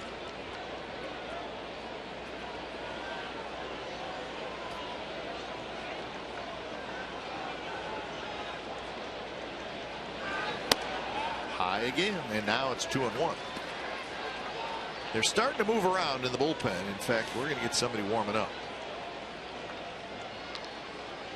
It's like Venditti. Jerseys are coming off. And the righty lefty, Venditti, gets up.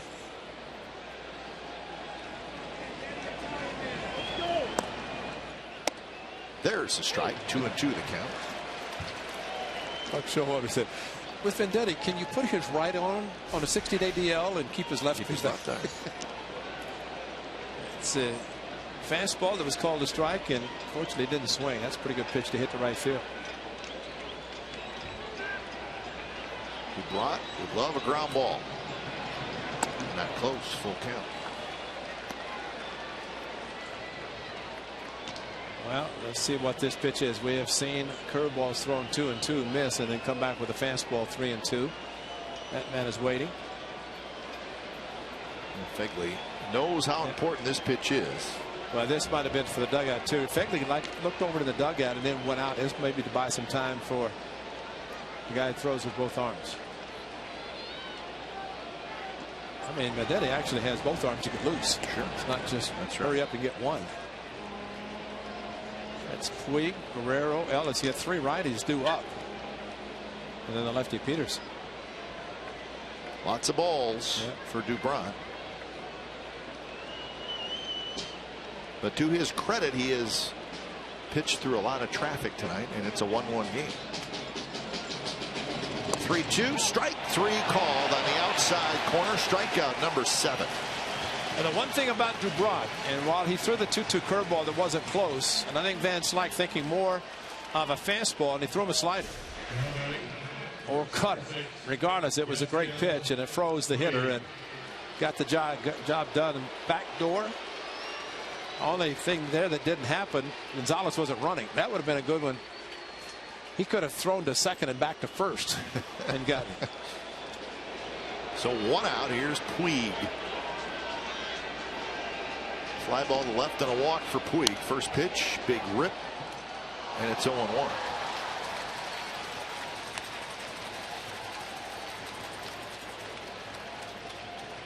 Puig with 10 home runs, 35 runs batted in. And the batting average at .248. It's been a little bit of a struggle for Puig this year.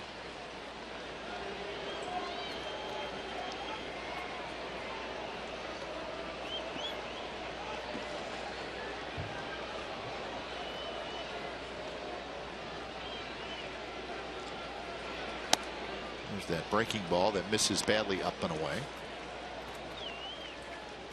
It's his third season in the big leagues. Last year 296, the year before that in 104 games 319.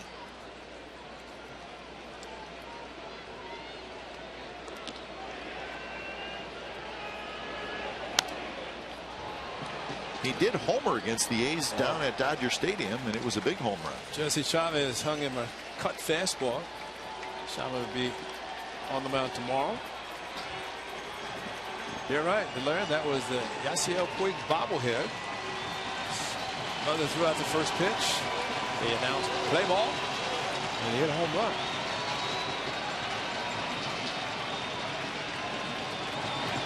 One-two pitch is hit in the air, right center field. Burns should get there. He will, and he's got it. So that's out number 2 here in the top of the 6th inning, and that gets us to tomorrow's pitching probables. It's brought to you by Chevron. Dodgers have made a change. They're going to send the left-hander Alex Wood to the mound, and he will be opposed by Jesse Chavez. It was supposed to be Matt Latos, but Latos has not pitched well since the trade, and it sounds like they're going to put him in the bullpen for a little while. Alex Wood also a deadline acquisition. Who's he pitching for? He's got L.A. in the first, Atlanta hat. Must have come from the Braves. So Wood and Chavez tomorrow. That's a day game. 12 o'clock our coverage starts here on CSN California. Join us for some day baseball here in Oakland. Alex Guerrero, not a real big guy, but good power and a big swing, and it's 1-1. The big swing portion of your statement was probably watch this rip. Wow. He lets it go. I think Big Mac ever tells him shorten up. Well, if he does, he's not listening.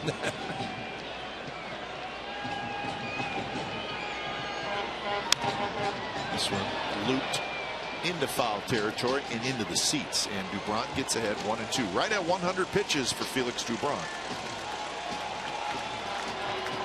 Trying to get through the 6th inning and keep it a 1-1 game.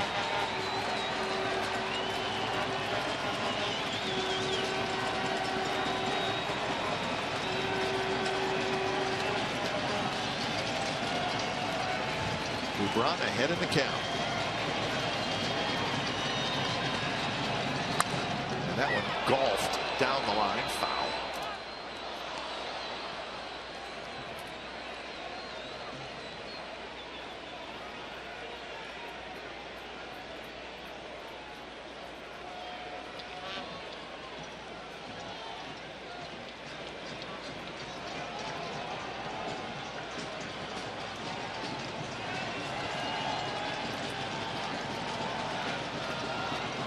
Short lead, Gonzalez, and the kick and the pitch, a breaking ball, and this time Guerrero was able to lay off. Venditti should be pretty close to being loose. Right now warming up with the left hand. Gives the nod, so he's good to go. Which arm? I think he already nodded good for the right arm, and he just did it with the left arm. And now we got a full count.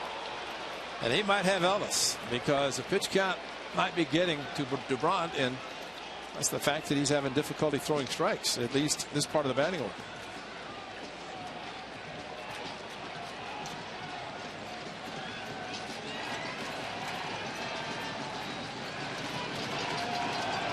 So Canna plays behind Gonzalez. He's going to let Gonzalez take off.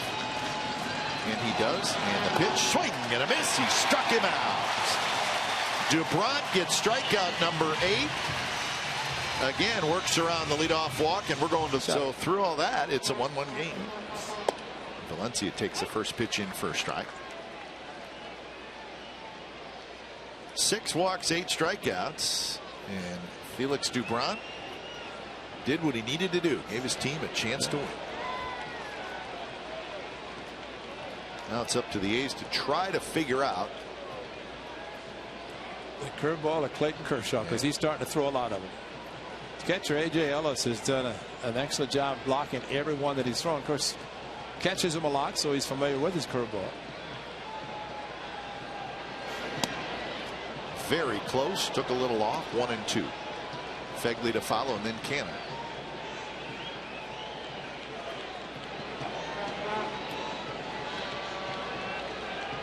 Setting up outside. And that one line foul right side.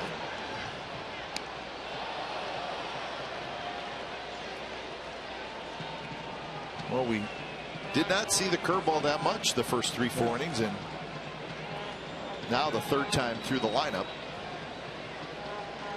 seeing it a little bit more. And there it is, and it's tapped foul. Yeah, that could be by design. If Kershaw will sneak his fastball and the slider, then all of a sudden here comes the curveball, and this is the third time through the batting order.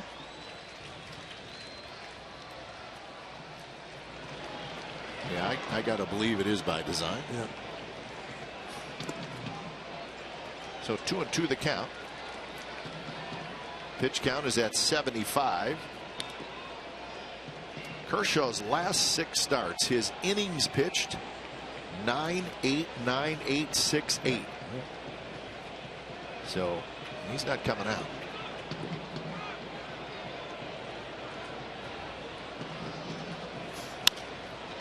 Hit to right field where Puig in over, and Puig has it. So 1 away here in the bottom of the 6th. I've got Hershiser on my mind because I remember 2 of the longest home runs ever hit by the guy in the Dodgers dugout as a hitting coach, Mark McGwire. The shot whenever they were constructing Mount Davis, Hershiser gave up a shot to Mark McGwire that went up so high. And Hershiser remembers the pitch. But he said the longer one I gave up was in Cleveland. That was the one below the scoreboard.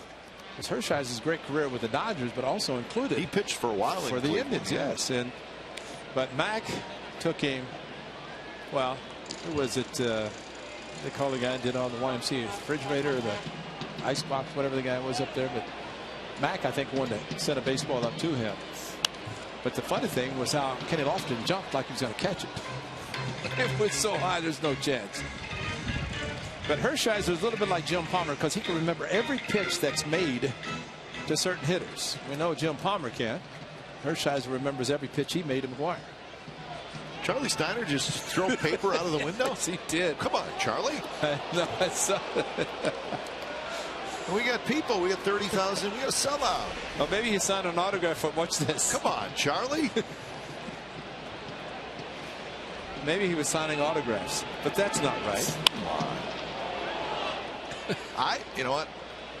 I did not throw any paper at Dodger Stadium out of the booth. How about this one? Here it is. This is Cleveland. Watch where this ball goes.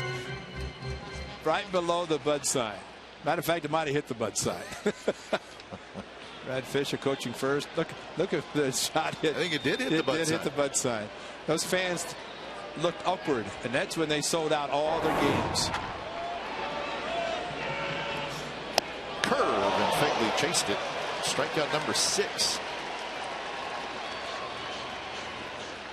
So 2 outs here in the 6th inning. Oakland A's history. Mark McGwire is the home run leader at 363. Reggie Jackson, Canseco, Eric Chavez, Giambi, great names on that list. Ricky Anderson at 7. Of course, the all-time stolen base, and down at number 9, Dwayne Murphy took all the pitches so he could steal. Big Mac against the Dodgers in '88, Game 3, the walk-off that gave the A's some hope, but that was very little hope because they lost in 5 to the Dodgers in '89 or '88.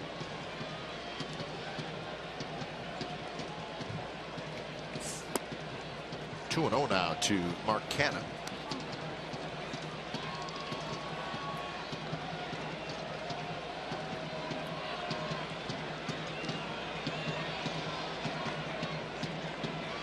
Kershaw waiting for Cannon. Now he's ready. And that one called the ball. Didn't miss by much. 3-0. This is what happened last time. You see, Kershaw he's ready to pitch. And Canna is now ready to hit. You know the time before, Ellis had not given him a sign. And as Kershaw was ready to throw, Ellis had not given a sign. So the question is, what would he have thrown? Must have been predetermined to throw a fastball when he did that. But I think generally a catcher will wait for the hitter to step in. Exactly. There's a shot to left and a base hit.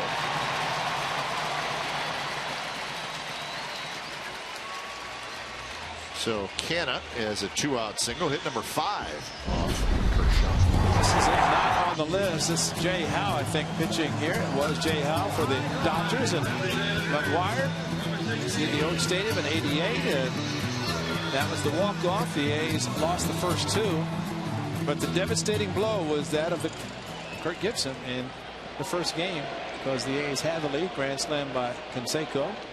They lost game 1. Hershiser won game 2. Then A's did win game 3, but lost 4 and 5.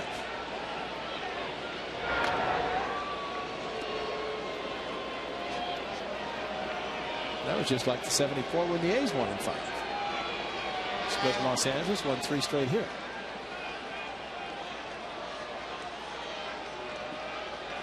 Billy Butler tonight has walked and he has grounded out.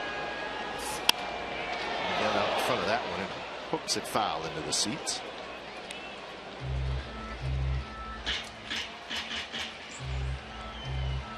Pat Venditti throwing from the right side now, as the first batter will be Ellis, and then the lefty Peterson. And we're going to get the switch hitter Jimmy Rollins. So that's what we're waiting for. Declaration by Pat Venditti.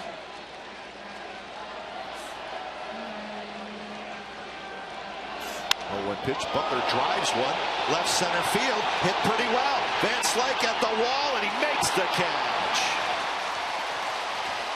So Billy Butler comes up just a bit short, and the A's do not score. 7th inning coming up. Dodge rejuvenated baseball fans, but I think gave baseball fans a little better feeling. The strike was still on people's minds, even though it was 3-4 years past.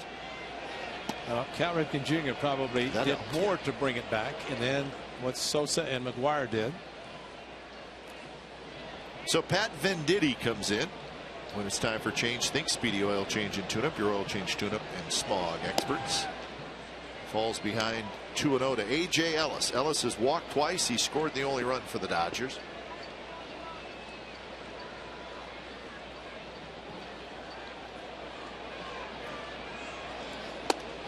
That one misses inside, and now it's 3-0. Dubron walked 6.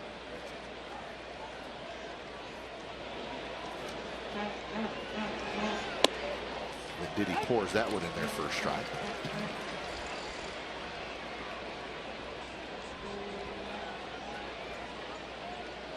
I'd just like to see something different happen in this part of the batting order that's happened previously.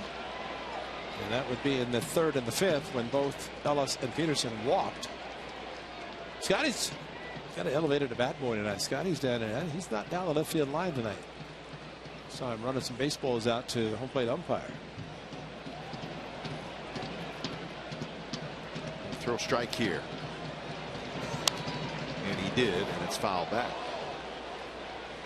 Astros won 3-2 at home. They did in walk-off fashion. Marwin Gonzalez with a home run in the bottom of the 10th. So 3-2 Astros over the Rays. So Houston holding on to first place in the AL West gets a win. Not close. Like a slider that just spun. And Ellis, for the 3rd time, walks to lead off an inning. Venditti already switched the glove to the left side. Number 31, Jock Peterson. Here's Jock Peterson.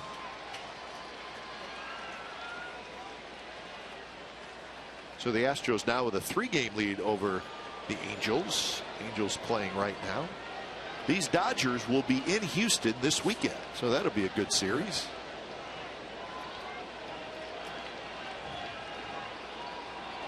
First pitch to Peterson in first strike. Angels are leading the White Sox 5-2. Watch the glove flip. Simple stuff. I think he's done that a few times. Do you think he's got a couple of those gloves? I bet there can't be more than a couple in the whole country. It's not like I guess my point is 10 years from now that glove could be like legendary. Probably already is, but that's a good point. By 10 years, yeah. Don't give it away, Pat. Maybe bronze it, you know. Yeah. Oh man, big time.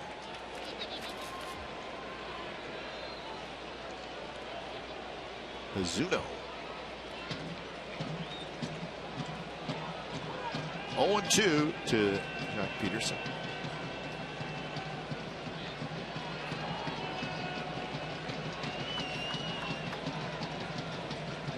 Couple of walks for Peterson tonight.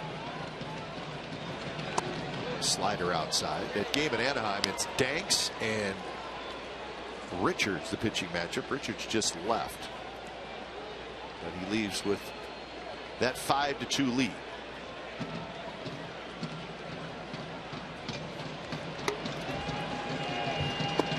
Did he go? No. Peterson has a leg kick like a lot of the Dodgers hitters, and as he lifted the leg and it came forward, the bat did not go though, and well, you could see all the body. And that's why if a home plate umpire makes this call, he's going to call it as a strike, and it's not. You have to defer to the corner umpires.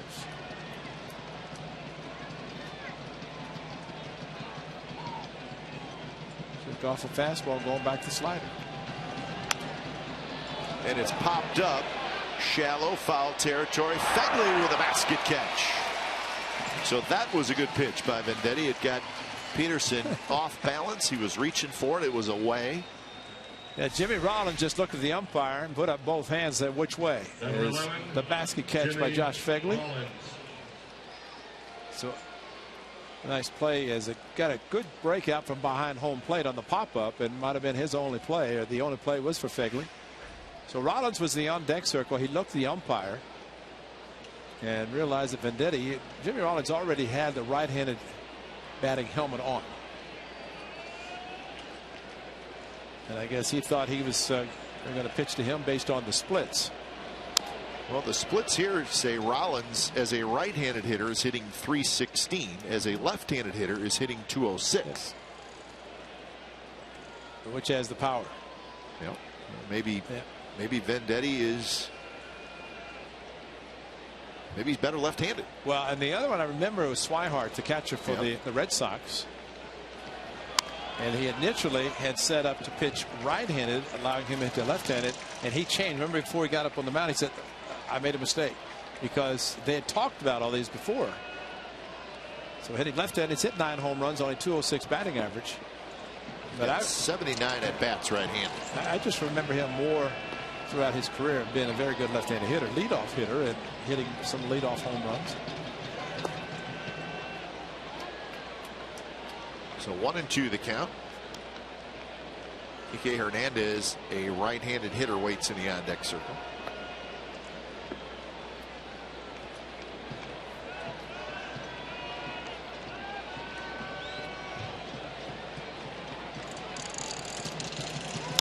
Rollins lofts one foul down the right field line. The Mariners beat the Rangers 3-2 in Arlington. That breaks the Rangers' 5-game winning streak. Iwakuma over Gonzalez. So the Mariners, for one night anyways, cool off the Texas Rangers. Iwakuma didn't pitch a no-hitter? He did not. No. He did pitch 7 innings though. So Johnny Vandermeer still safe. Yeah. Probably forever. I think so. I think he's good. Now the Rangers coming into tonight just 3 back in the division and 1 back in the wild card, and they still play the Astros 7 times and the Angels 7 times. So the Rangers got a shot. A little bit inside, not by much. And the A's could have a say in all of it, because they play all those teams a lot. Rangers acquired Will Venable today from the San Diego Padres, a pretty good left-handed hitter. So they add a little offense to an already good lineup. Will Venable, now a Texas Ranger. Now Peterson actually was hitting when Ellis This is back in the 5th inning. Ellis was running on the 3-2 to Peterson. Then he walks. See if he runs now with Rollins to plate. That one tapped slowly. Valencia charges. He's going to go to second, and a nice play by Danny Valencia. Boy, a decision to make, and he figured he had just enough time to go to second, and he did. That's a good play. How quickly he charges. That means then he has to throw it back across his body. And now these are plays that infielders will work on. They're thinking even before the pitch is struck. And of course, a slower runner and Ellis going to second base. A little quick look by Valencia to Rollins heading to first, but the only play, the best play, was to get the lead runner. That one almost hit Hernandez. If you think about it, he pitched left-handed to Peterson, left-handed to Rollins, first pitch to the right-hander. This is, you know, this is, I think, one of the things that he's dealt with it a lot, but just happy that that slider didn't hang in the middle of the plate, that it ran off the plate inside. Yeah, that's got to be strange. Yeah. I mean, all of a sudden you turn around, now you're throwing from the right side. Obviously that's what he's all about, but still, your point is be careful with that first pitch when you switch. And Rollins was running, and he was either getting out an extra lead or he was actually taking off and then quickly got back to first. Sometimes that can lead to a pitch out. Well, in the hole, Simeon dives. He's got it. He'll throw to second. Not quite in time. Heck of a play by Simeon, but his throw just a little bit late to Sogard. Boy, anybody else besides the speedy Jimmy Rollins, that's an out at second. Great play by Marcus Simeon, and in the hole, the dive from his knees, throwing quickly to second. And just like Valencia, his first thought, go the short route. Sogard stretching. Justin Turner. And Jimmy Rollins just too much speed. Excellent play, though. And for Marcus Simeon, just on the job training every day, working. And that's probably a play that you can't really simulate a lot. It just has to be made as a reactionary play. So another big out to get by an A's pitcher. Dodgers have stranded 6 through the first 6 innings. Turner is 0 for 3.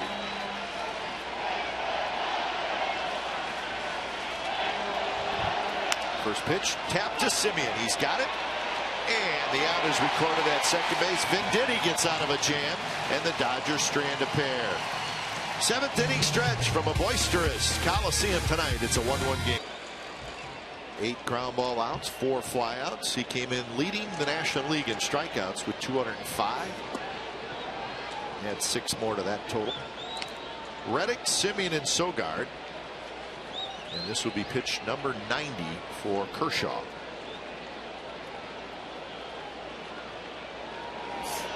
Reddick takes a little high, 2-0. You know, Cap, I'm impressed with the Dodgers defense and their setup. I mean, they're playing straight up. And this Isn't that amazing how one team can do that and another team does the exact opposite? And Reddick is singled to left field in his second at bat. But, you know, just I can't think of tonight looking out and seeing guys moving all over the place. It's pretty much they've been straight up. And, you know, maybe that's with Kershaw pitching. I don't know. But bottom line, there's something to be said about playing your normal position. And spray charts are there. You see them. You haven't does not always mean the hitter's going to hit them and where you're set up. Well, you know what? Let's keep an eye on that tomorrow. That's true. Another lefty pitches, but it's Alex Wood. But you're right. I don't think there has not been a huge shift. The full 3 infielders on one side of the diamond. And it is a leadoff walk for Reddick here in the bottom of the 7th. Well, lefty on lefty, and again going back to the Dodgers versus the Cardinals last October. Lefties hit Kershaw, but boy, he is so good, so tough. Number 10, Marcus David Lopes on the bench, great second baseman for the 70s, back in the 70s with the Dodgers. You got an array of former players. You got a lot. Steph. Ron Renicky. We just saw Gary Renicky in both. That's right. Simeon takes low. So I looked up. Yeah, maybe next played for the Athletics. You're right. Second baseman. Tony Phil's playing second there, or shortstop. And now Lopes, one of the all-time great base stealers. Feet first. How about that? That's rare. That's a pop. And Davey was excellent. And of course, remember him as a great second baseman for the Dodgers with Russell at shortstop, Garvey at first, Say at third, and now the first base coach. It's a pretty good guy to have on your staff to do a little base running and defense. Yeah, he could steal a bunch of bases, but he hit the ball out of the ballpark. Oh, he was the complete package. And again, you go back to prior to free agency, you had a set infield. Those guys played together forever. We talked in Baltimore about the great infield of the Orioles, and it's amazing what free agency does, whether it's minor league free agency or major league, and you have the changing of the personnel. And now it's 3-0. So Kershaw having a little trouble finding the strike zone. Sogard to follow. Bottom of the 7th. Yeah, this is a take situation, and for Marcus Semien, he figured a couple of strikes. Rick Honeycutt to the right of Don Mattingly.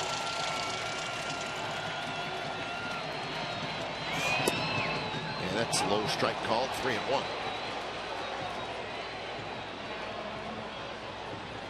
Well, is this a predictable 3-1 fastball? Probably not. No, that's, if it is, it's maybe a good time to run, but it's probably not going to happen.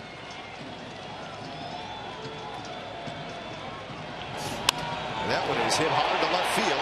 Van Slyke going back, and he turns around on the warning track, and he makes the catch.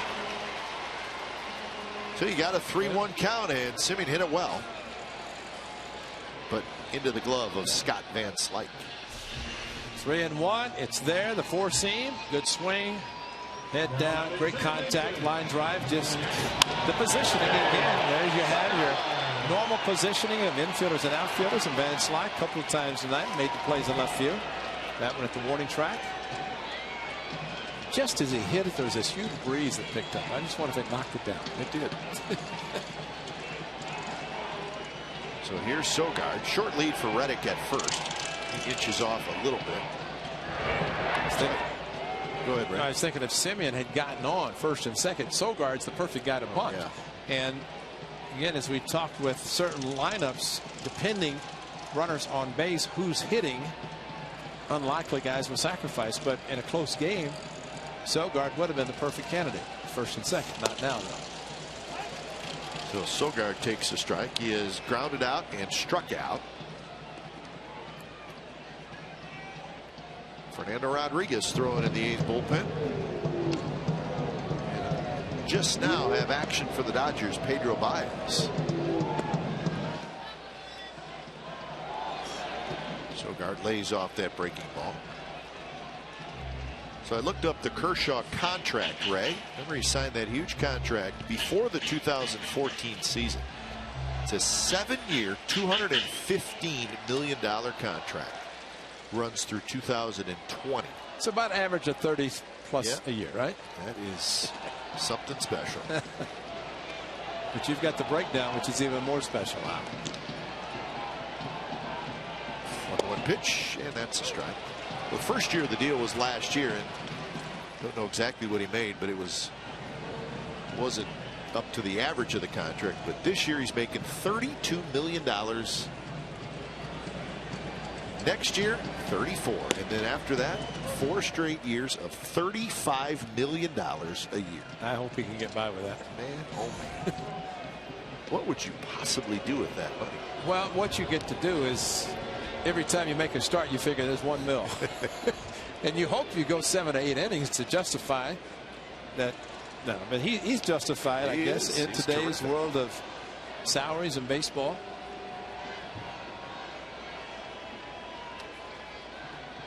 One and two. The pitch to Sogard is rolled toward third. Turner kicks it and juggles and now throws, and he throws wide off the bag. And Sogard is safe.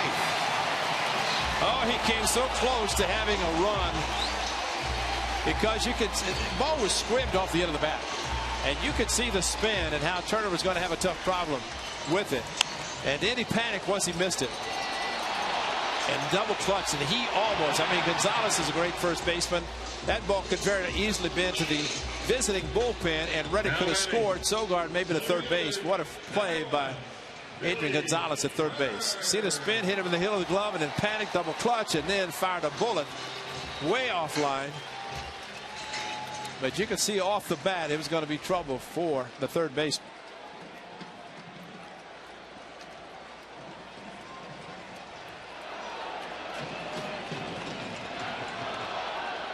So the Dodger defense commits their first error tonight, just the 53rd of the year. Here's Burns.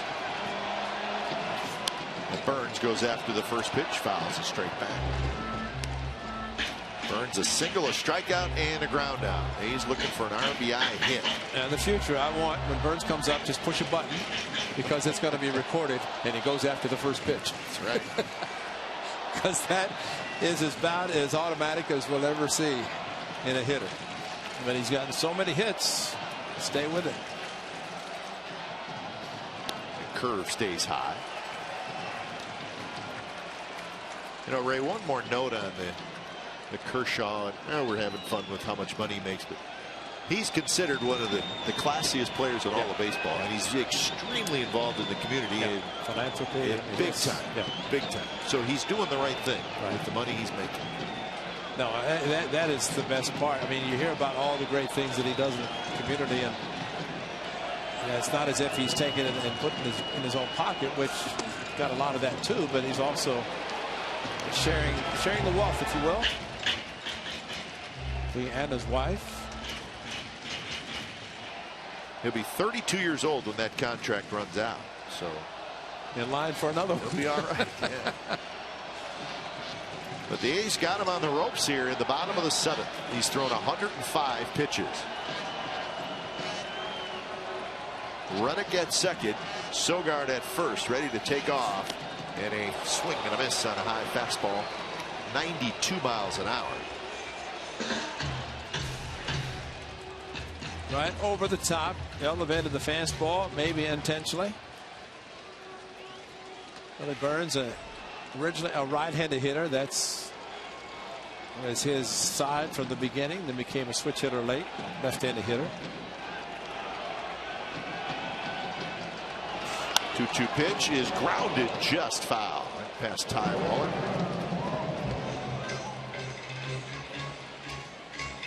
Angels are leading 5-3 over the White Sox in the ninth inning. Houston Street is on to try to close that. Angels trying to keep pace with the Astros, who won earlier tonight.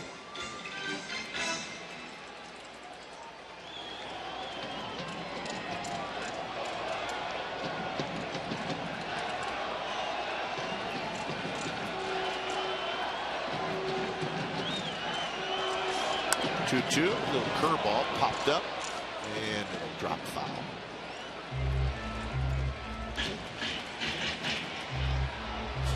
Peter's down there by himself. Well, he got all the goodies, got carrots and fruit.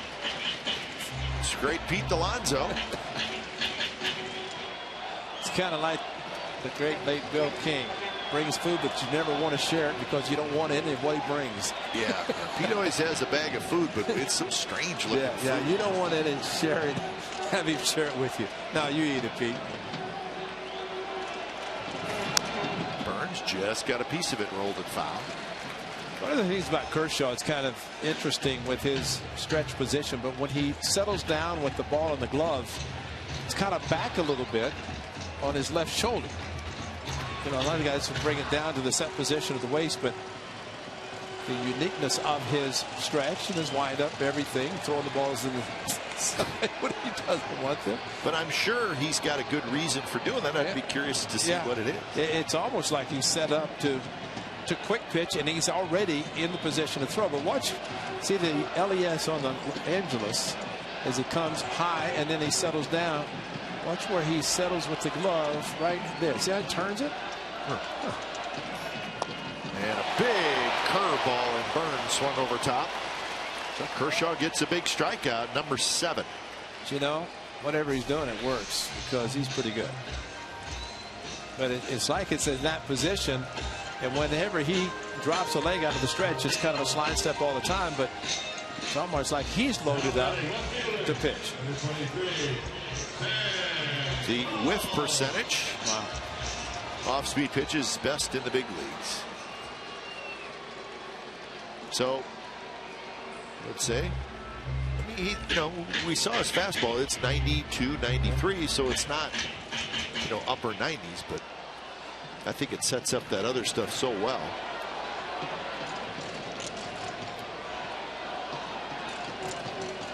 So it's up to Sam Fuld. First pitch to Fuld. Hit into the second level foul, so Kershaw jumps out ahead 0-1. 111 pitches for Kershaw.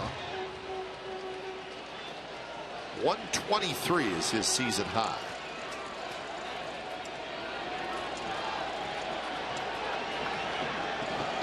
After that, 117. Good take there by Fuld. And another block by A.J. Ellis. They got him at 7. And of course the curveball, and I've not seen one get by Ellis with Kershaw pitching. That's pretty impressive. Marcus Jensen does a great job with the A's catchers, working on blocking balls in the dirt, and whoever works with the Dodgers catcher, especially A.J. Ellis, a lot of credit. Strike with a fastball on the outside corner. So it's 1-2. Outer part of the plate. There's the umpire slot where he's looking at an angle to the outside.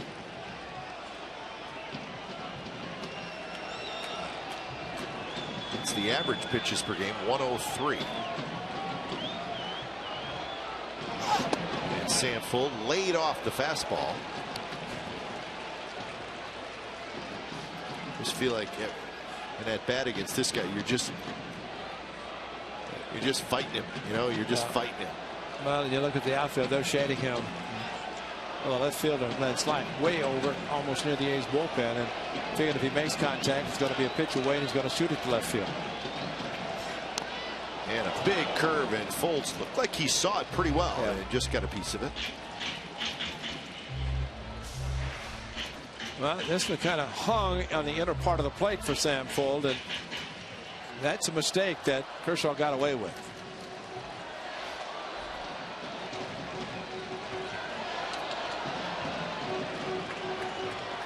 So pitch number 116 coming up from Kershaw with 2 on, 2 out here in the 7th. And it's bounced towards second. Hernandez has it, and that's side is over, and the A's strand a pair. So Kershaw had a good ball game tonight. Should be a good looking back. So Pat Venditti back out there as he weaved in and out of Dodger runners in the 7th and was able to keep the Dodgers off the board as he faces Adrian Gonzalez. So lefty on lefty, that generally does not bother Gonzalez, who's just a very good all-around hitter. Well, he uses the whole field as well as any major league hitter, lefty or righty. Has power. He's hit 24, so he'll use the whole field with the power as well. This one's popped up, foul territory. Boy, if you can get Gonzalez late in the game, that is huge, because he is a dangerous hitter. So 1 out here in the top of the 8th inning. And that was a hanger. It's hung up for him, but instead of driving it, kind of got under it enough to keep it in play. Number 33. And that was there waiting, and he just could not do anything with it. The A's have been looking for somebody in this part of the game. And ideally, you'd like to go start to go 7 innings, then you go to the setup in the 8th, and then in the 9th. But what Pat Venditti has done, especially tonight, exactly what Bob Melton's been looking for. And a quick 0-2 to Van Slyke. Well, I think the fact that Bob sent him out there for a second inning may say something. Exactly. plenty of guys have got their chances in that bullpen, but unfortunately not a lot of them have really stepped up. That one hit to left. Fold is back. Room got it. I did not have a good feeling. I did not either, because that was the hanger, just like the one Bob Melvin said. I don't think we're going to take another chance with that one, but the hanging breaking ball and Van Slyke. Yeah. That's the way we felt, Pat. Hey, Pat, this is Oakland. It's not Baltimore. There's a difference. Sam Folder had it easily. And who knows, Ray? It is breezy. Yep. It's very breezy tonight. That just may enough. have come into play. So when it's time for a change, think Speedy Oil Change and Tune-Up. Your oil change, tune-up, and spa experts. In the middle of playoff picture are the Rays. They're always there. They sure are. So here's Fernando Rodriguez. And he's going to face Yasiel Puig with 2 outs, nobody aboard in a 1-1 game. First pitch to Puig is hit on the ground. Simeon backhands. He's going to have to hurry. The throw to first, not in time. Now Puig is just so fast, but he's also hurt. When he crossed first base, that's when he kind of came up a little lame. Excellent play. Used the dirt or the grass, and no, Marcus Semien has been throwing some. He hit the first base bag hard with his left foot, and it looked like he's limping with his right foot. Well, training staff is out to check on him. Clearly safe.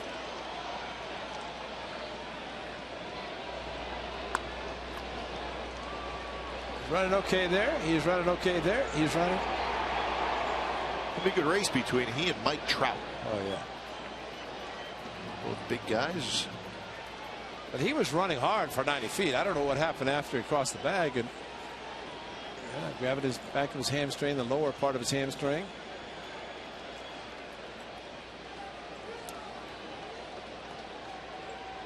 They're going to take him out. Yeah.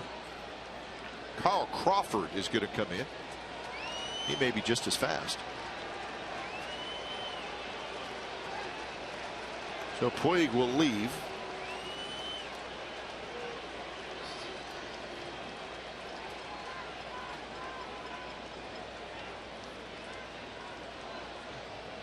Your attention, please, ladies and gentlemen. Los Angeles, running for Puig, number 3, Carl Crawford. He's holding the back of that right leg down near the knee. Batting for Guerrero, number 60, Andre Ethier.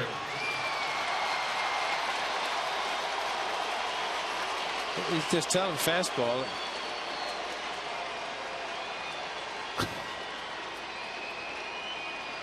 I'm going to show you. I'm going to show you right now. The problem is, 1 minute later, you're limping back into the dugout. So and biting your helmet. That doesn't really do much good.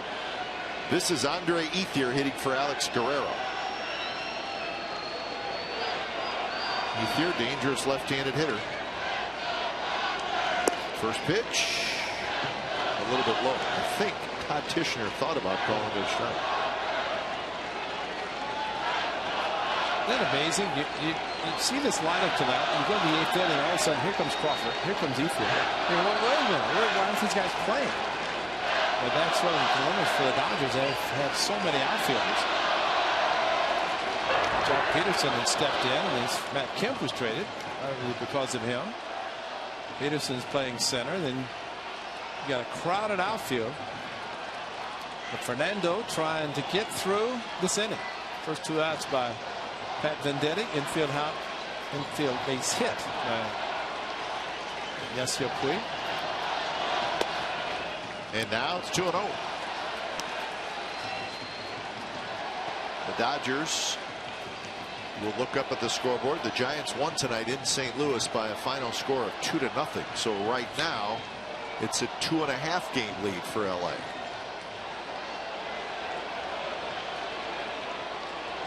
(2-0) to Ethier.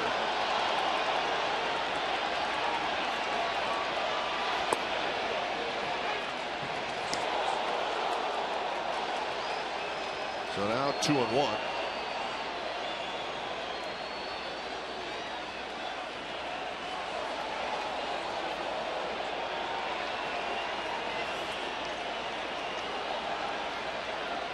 So Ethier waits the 2-1. Crawford inches off a little bit. And the pitch fouled straight back.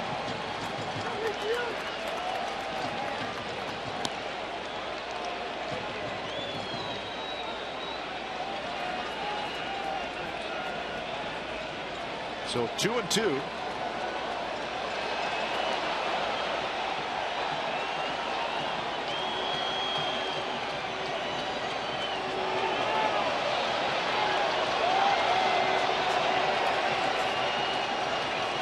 Look by Rodriguez. Looks again, and now the 2-2 pitch. Grounded. Sogard has it, and then he kicks it and rolls away, and Ethier's going to be aboard. Sogard got a pretty good glove on it, but then it just trickled away from him.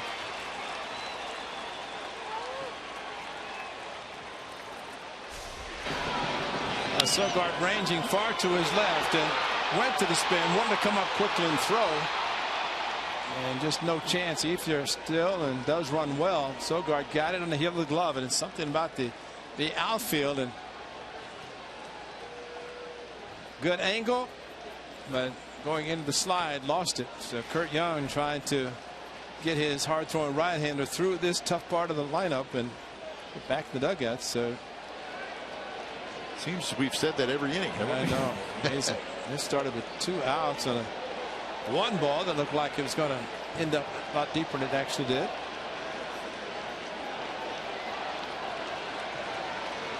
Now batting, number 17. So A.J. Ellis again. Ellis has walked 3 times tonight. 3-0 the first time, 3-2 the next 2 times.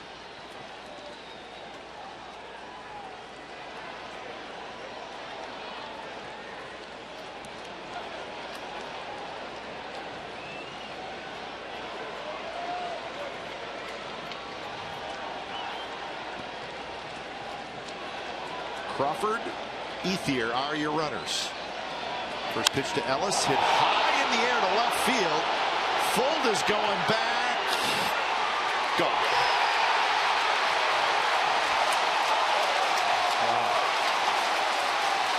A.J. Ellis, a 3-run homer here in the 8th inning, and the Dodgers lead 4-1.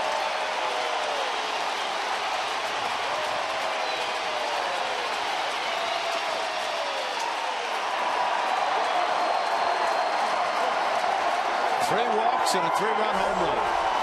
Fastball, and there's your fastball to hit, and he hit it. And just the fact that for A.J. Ellis, it was his good swing on a fastball thrown very well by Fernando Rodriguez. And that's the unfortunate thing, because he started with 2 outs, and then Puig with an infield hit, Ethier with an infield hit, and then that blow. So the 3rd home run of the year for Ellis, and I can't imagine the other 2 being any bigger than this one. Yeah. So this is Jacques Peterson. A lot of Dodger fans in the house, and they just erupted.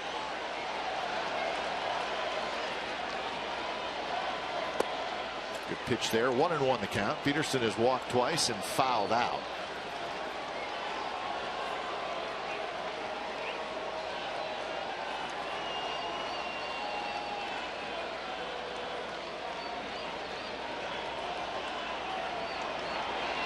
A curve drops low.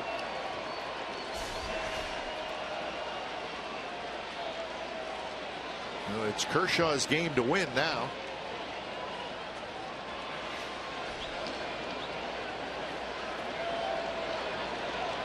So Rodriguez came in, 2 outs, nobody aboard. Venditti got the first 2 outs. Puig the infield hit, Ethier the infield hit, Ellis the 3-run homer.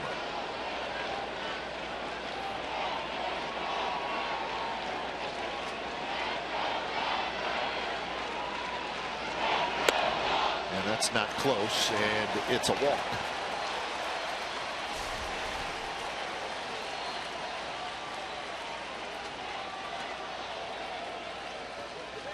When you think about Fernando, he went about 47 innings without giving up a home run, and that ended recently, and tonight just made it that much worse.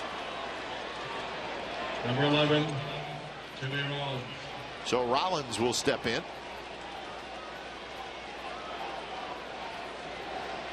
Well, it was a home run that hurt the A's in Baltimore. Just a little bit. Yeah. Rollins hits for the 5th time. He's 0 for 4. He does have an RBI with the ground out in the 5th inning.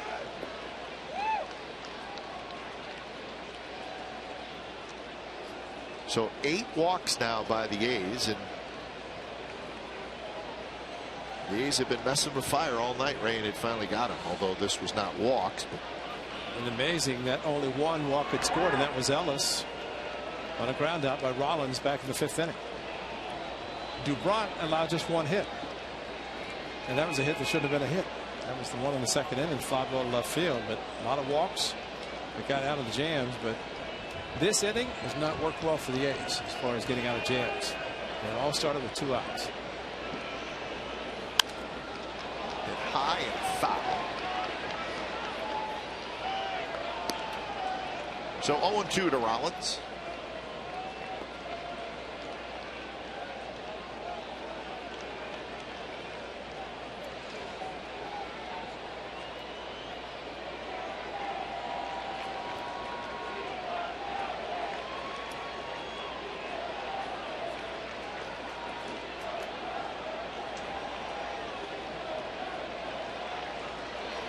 Pitch in the air. Simeon out. Fold in, and it'll be Sam Fold who grabs it side, retired. Major damage done by the Dodgers. A.J. Ellis, a 2-out, 3-run homer, and the Dodgers now lead 4-1 as we go. So you get to the bullpen with only 2 innings to try to do something, because all that happened in the 7th inning. 36th appearance for Baez. Dodgers have a very good closer, Kenley Jansen. They have had some issues with non-closer personnel in their bullpen, and they made a couple trades, picked up a couple guys at the trade deadline, Jim Johnson being one of them, but he has not pitched well.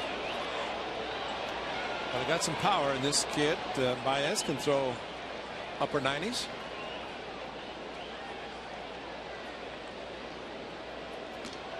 So Carl Crawford is now the left fielder. Van Slyke goes over to right field. Puig is out.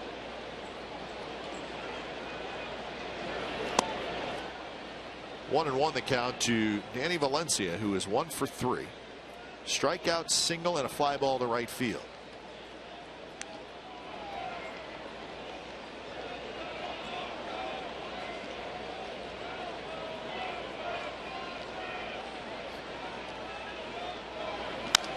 Tapped over the mound. Rollins cannot get it, and it's into center field. So the A's have a leadoff single.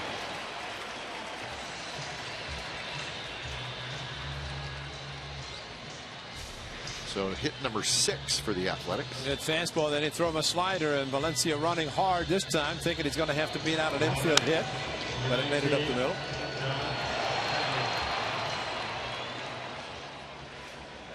Angels won that game against the White Sox 5-3. Albert Pujols hit another home run. He's got 33 on the year and 553 now in his career. So the Angels remain 2.5 back of the Astros. Fegley takes low. Yankees won tonight 8-4. Alex Rodriguez hit a grand slam. And the Blue Jays beat the Phillies 8-5. So Yankees with a 1-game lead over Toronto.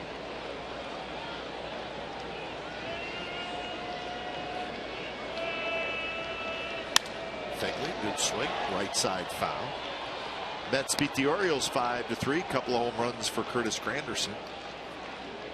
Jacob deGrom is 12-6. So we just saw the Orioles. So their winning streak is snapped. Orioles now 5 back in the East. Angels take over the second wild card as the Orioles fall back out of that spot.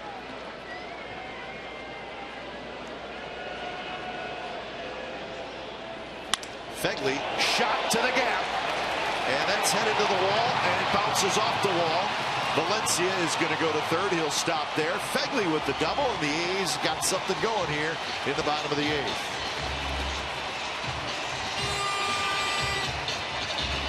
Now the A's staying with Josh Fegley with a hard-throwing right-hander coming in, and he did not disappoint as he got an elevated fastball and he crushed it. Not exactly where Baez probably wanted to throw it, but Josh Fegley took the mistake, and nobody's going to catch it. Quickly to the warning track, into the wall, and at least the A's have something going and a chance to at least add a couple. And Rick Honeycutt hustling out. J.P. Howell, a left-hander, starts to throw. Now the A's have on the bench Davis, Vogt, Laurie, and Crisp.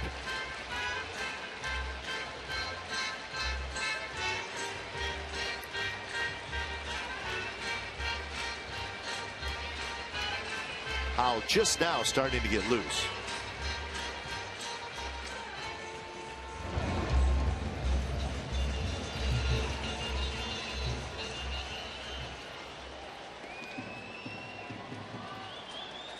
So Baez in trouble immediately as Canna steps in.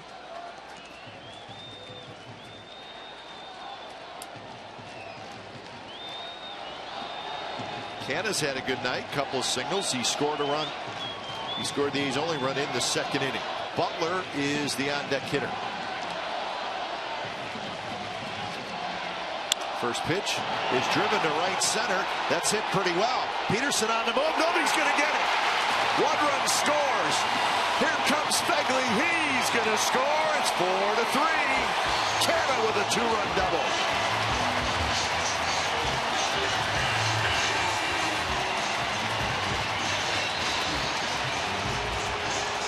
It's amazing to see a ball slice that much, and yet nobody could get to it.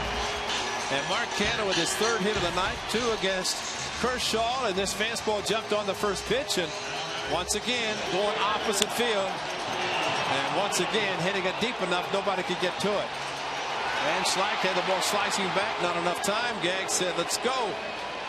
Come on, let's go. You gotta go, he said. You gotta go. So now the A's have the tying run at second, nobody out. Butler the hitter.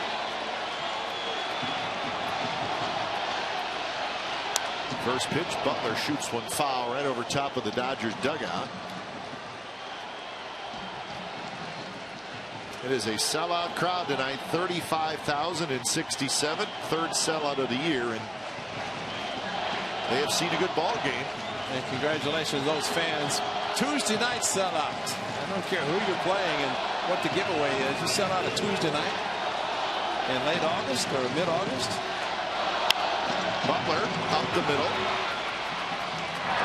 And Billy Butler does his job. So that's pretty good at bat. And obviously, best case scenario, Butler driving him in. But he's thinking about doing the right thing, and he did. Hits it to the right side. And you can see him adjust his swing to do exactly that. He did not want to get out in front and pull it.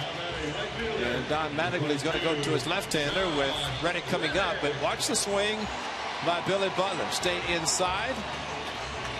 Look at that's a great swing, and that's a great job by Billy Butler to do exactly that. And so Butler with a walk, and that might have been a big out.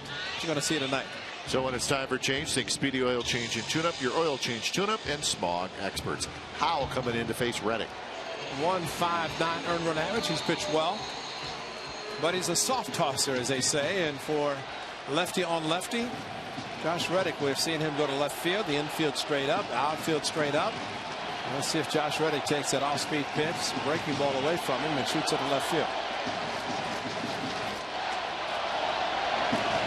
First pitch is a good one. Late break, and it's 0-1 to Reddick. Reddick has had a sacrifice bunt. That's Jim Johnson getting up. Reddick with a sac bunt, a single, and a walk. That's a curveball to sign given. And there's a shot. What a play. Turner, and he dropped it, and everybody's safe. He made a terrific stop, but when he went for the exchange, he could not get it out clean, and Reddick's aboard.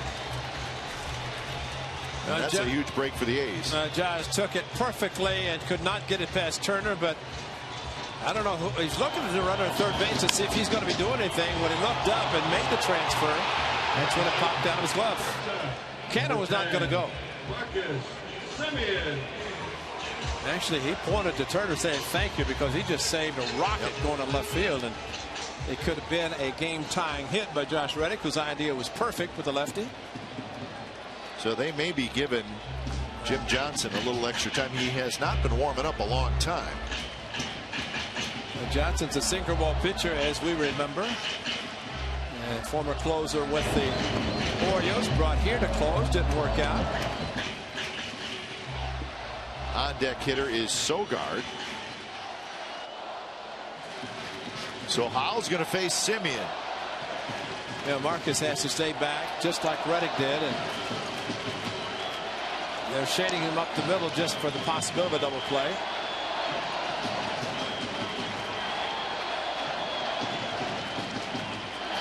First pitch, line drive, base hit, left field.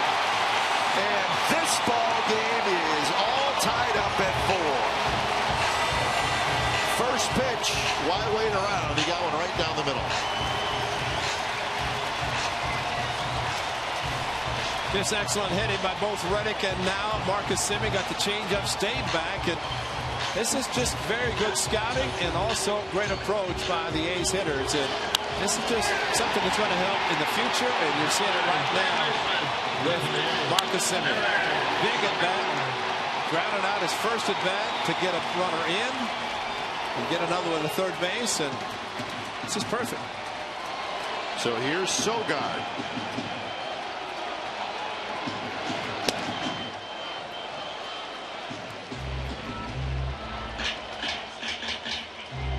So they gave Reddick a hit on his then. I believe they did. Yeah. Only one error, and that was last inning. So the A's had 5 hits off Kershaw through 7 innings. They have 5 hits in this inning alone, and only 1 out.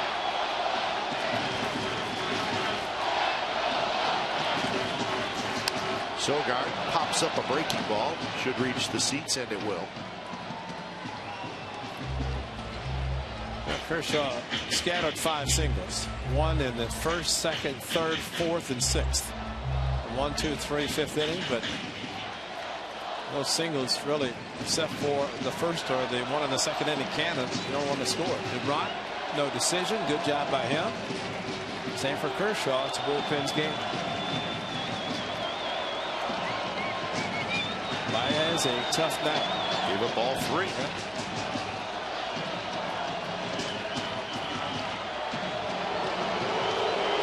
Good speed on the bases for the Athletics with Reddick and Simeon. You have to wonder with Johnson warming up and a sinker ball pitcher with a right-handed hitter. Not much chance of a pinch hitter. And if you're going to go for a double play, that would be the more logical guy to pitch. No question. And I'm surprised they didn't bring him in. So another great start by Clayton Kershaw is nothing more than a workout. And that is unless the Dodgers saw what happened here opening night last year against the Indians.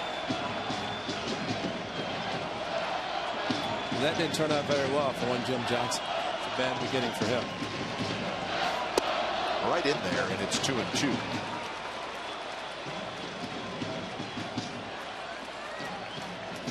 So again, getting to Kenley Jansen, a problem for the Dodgers.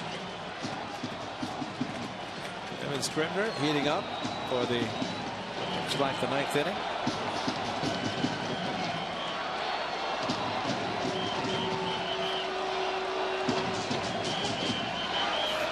Sogard slaps it foul.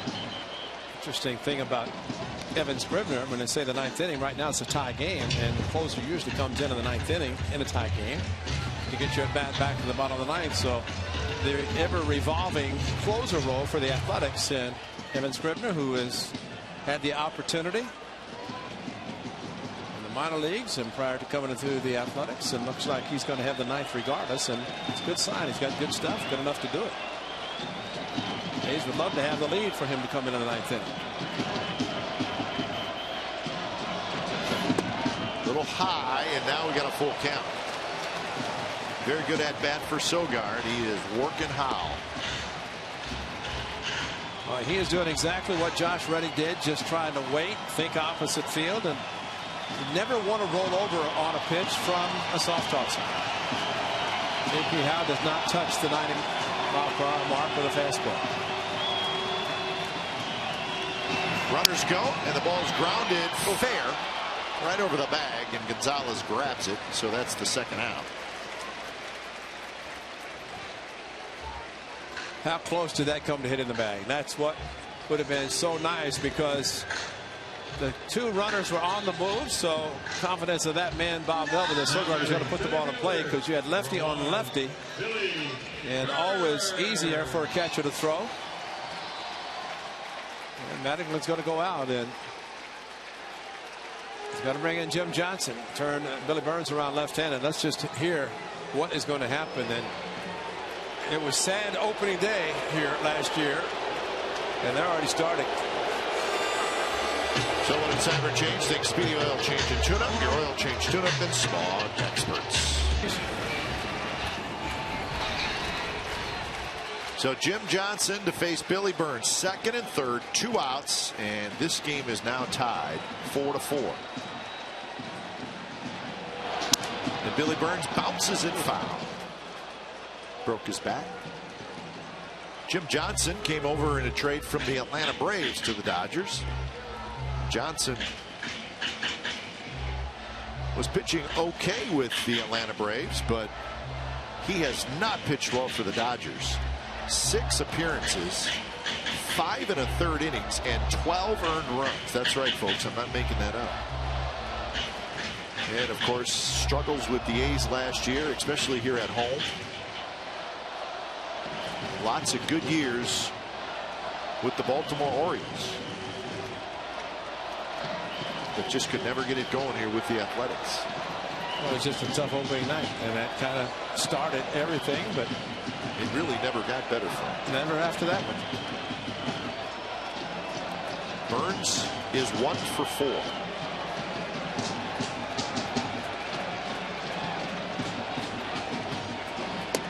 Good pitch there. A lot of movement. 94 miles an hour. So the count 0-2. The two-seamer, and it ran back. It was up in the zone, but still a strike. Well, with the runner at third, and Billy Burns with his speed could get another infield hit to give the A's the lead. Hangs in there on that one. Or just a hit in general. Few people left after A.J. Ellis's 3-run home run. Those people who left are disappointed as they're driving home listening to Ken and Vince on the radios, wondering why'd we leave. It's a good game. You never know what can happen late in the game, and people are going to be disappointed they're not here to watch this big comeback by the A's. 0-2 pitch, big curve. Billy Burns somehow was able to get a piece of it. Not quite sure how he got a piece of this. Off the back foot. Back foot. That's quite a swing if you make a pass at it like that, and just make contact. That's all he's trying to do. And the infielders are really thinking about if he puts the ball in play, especially the sinker ball that Johnson throws. Swing and a miss. He struck him out on a high fastball, but the A's score 3 times. And so as we go to the 9th inning, this ball game is now tied at 4 apiece. A's have doubled the hits of the Dodgers, and like Cap said, all 5 of those hits to double it came in the 8th inning. So the 9th is for Evan Scribner. Tie game. First pitch, strike. Faces Hernandez, Turner, and Gonzalez.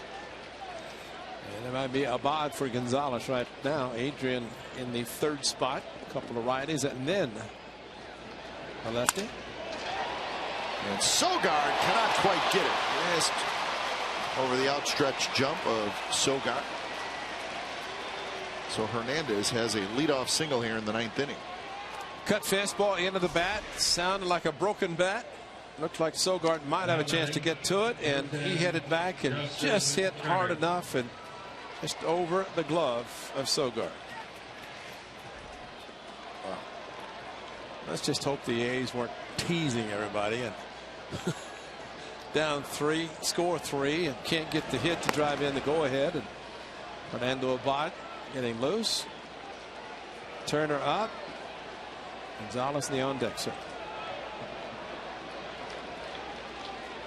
First pitch, Turner swinging away, hits it hard right to Simeon. Shovels to second for one, double play.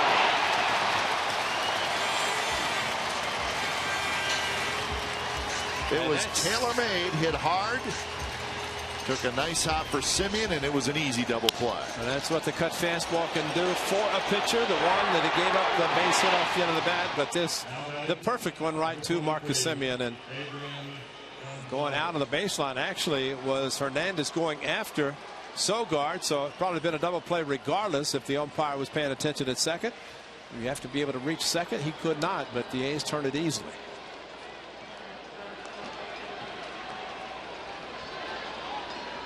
So here is Gonzalez.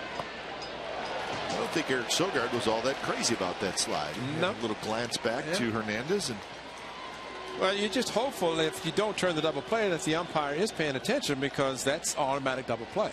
You have to be able to touch the bag. You cannot go after a middle infielder that much out of the baseline, and Sogard did a good job of getting through the second base, so he did not have to worry about that. Watch the spikes too, Ray. Watch. Yeah, exactly. Right there, look. Yeah, see? Up. Yep. That's not good. A late slide. And the spikes go up. Right there. Yeah.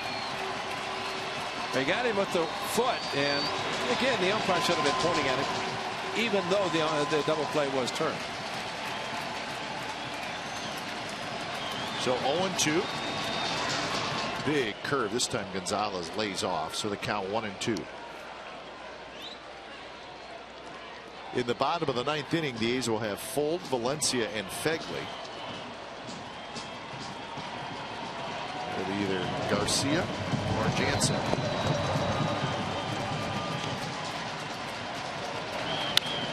Hit hard, right to Canna, who scoops it up, and Scribner does the job, and we are going to the bottom of the 9th, folks. It has been quite a ball game tonight.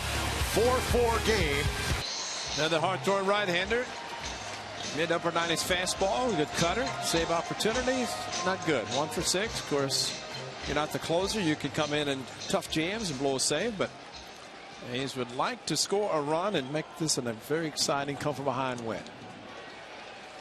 A's had the Rasmus 3-run home run. The Astros in town. They came back and tied and won the game in the walk-off fashion. That was the final game of the Sunday last homestand. Trying to do it again tonight. So Garcia facing Sam Fold, who's 0 for 4 tonight. So right hamstring tightness for Yasiel Puig. And with the day game tomorrow, we may not see him tomorrow either. Shouldn't run too fast. He was running too fast. He's too fast. He's too fast for his own hamstring. Well, one thing he and Cespedes can do the same. That's throw. Both have unbelievable arms. So a quick 0-2 to Sam Fold, Valencia to follow, and then Fegley here, bottom of the 9th inning. Dodgers scored 3 in the top of the 8th, and the A's answered right back with 3 in the bottom of the 8th.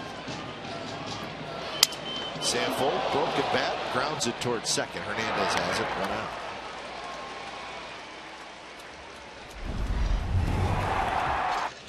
Well, this is what happened against Rick Gregerson over the head of the third baseman, and the A's of the walk-off. That was a week ago Sunday, the last home game. Never again. It was just a week ago.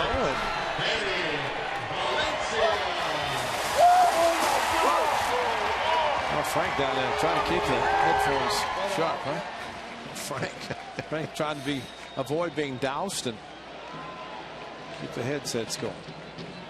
A couple of hits for Valencia. He started that 8th inning with a single. First pitch is inside. Ellis His throw back to the pitcher, he held on to it a little bit too long.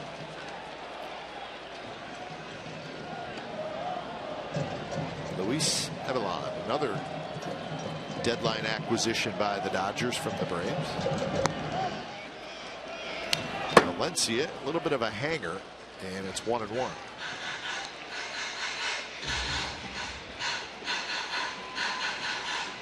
Everything is final in the American League. Couple games still going on. An interleague game. The Tigers are leading the Cubs 7-6 in the 8th inning at Wrigley, but they had a long rain delay in that game.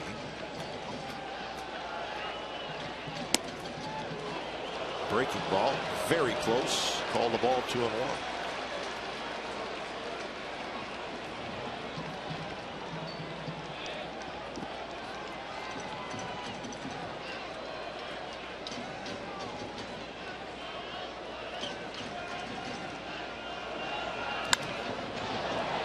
In the air, left center. Peterson gets there.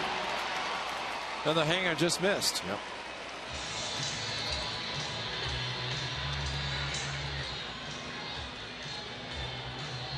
I think Valencia would like to have another rip at that pitch.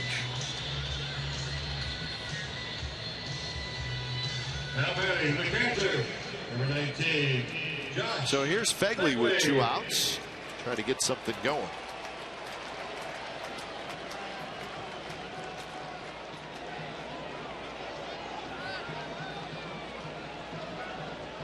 First pitch is a little bit low.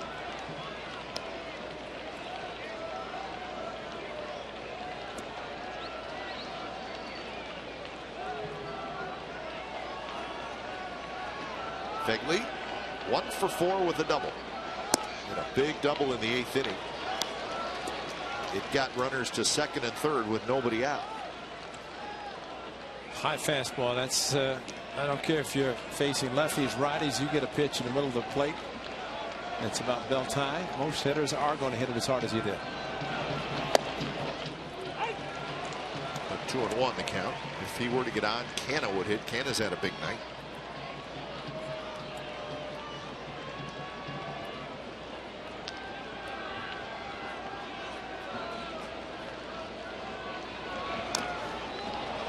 Now 2-2. That slider hung on the inside part of the plate.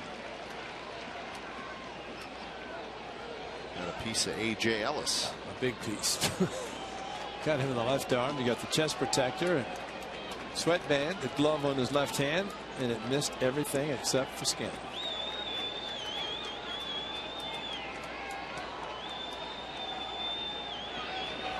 2-2 pitch.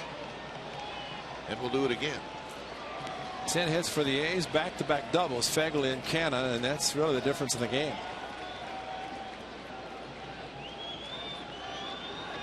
See why Kershaw's so good, because a couple of innings gave up 2-out hits, actually 3. 3 of the 5 hits he gave up came with 2 outs. Well, I think it goes back to what we were saying. It's hard to get 2-3 hits off him in an inning. So what do the A's do? It gets the bullpen to get 5. That's right.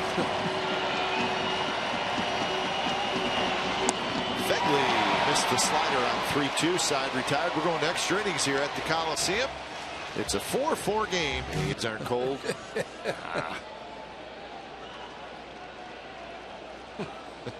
Scribner out there as he pitched the 9th inning, gave up a leadoff single, but then got a double play. Facing Van Slyke, Crawford, and Ethier. Those are the 3 scheduled hitters. And that's probably the most scary of hits, or at least drives by the Dodgers. That was Van Slyke in his last at bat. Fernando getting loose quickly as he did last inning, but did not need to come in. Maybe for Ethier than this inning. Sogard is going to grab this one. Last inning he just could not quite get up and get it. This time he did. And here comes Bob Melvin as Crawford and Ethier the scheduled. That ball also sounded like it hit towards the end of the bat, but nice read by Eric Sogard as Tim Welker, the second base umpire, was getting out of the way. So Evan Scribner goes an inning and a third. He does his job, and now Abad's job is to get a couple of good veteran left-handed hitters in Crawford and Ethier. 4-4 game. Abad coming in. We'll be back. Here's Al. Last year he was extremely good at it. This year, early on, he struggled. Been a little bit better lately. Well, his comment, and of course it did not apply in Baltimore when he gave up the big home run to Chris Davis, but lefty on lefty. But that's it right there. The hard, everything hard. He said that's what he's learned, and he's got an opportunity now with two lefties to use the hard slider, the curve, and everything hard, including the fastball, which he just threw Crawford. First at bat for Crawford. He was a pinch runner in the 8th inning, and now he's behind in the count 0-2. And that was a fastball that Crawford had no chance. Started to swing, held up, and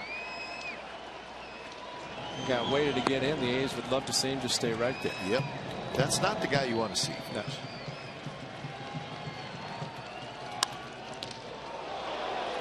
Simeon charges, and it's going to be an 0-2 hit.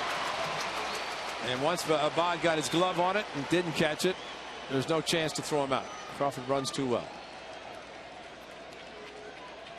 Simeon, even if he barehands it, he's not going to make the play. And Abad, and that was going to go right to Simeon. That's and now when Abad get a hit off his hand.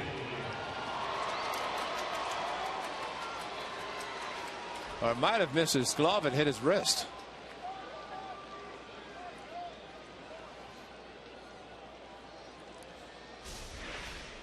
Check the right hand of Abad. Does it hit the glove? Nope. Got him in the wrist.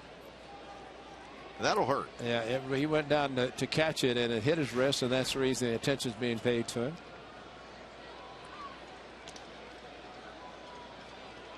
Walt Horn checking it out. Does it hurt? Yeah, it hurts. It's just a line drive off my wrist.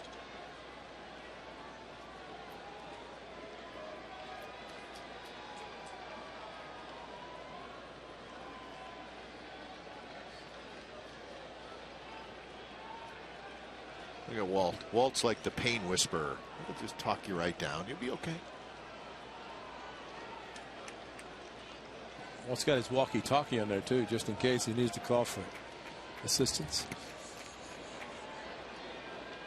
So they're going to let Abad toss a few, see if he's okay. The important part of that was catching the ball in the return. Because throwing, he didn't get hit in his throwing hand. He got hit in the glove hand.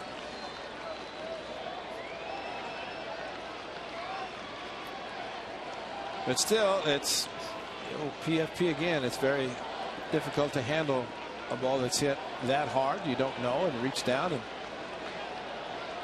again, if pitchers sometimes just realize where the infielders were, they're always going to try to catch the ball, but you know where the guy is positioned behind you. You deflect it. Turns out to be a hit. So Ethier with a big swing, 0-1.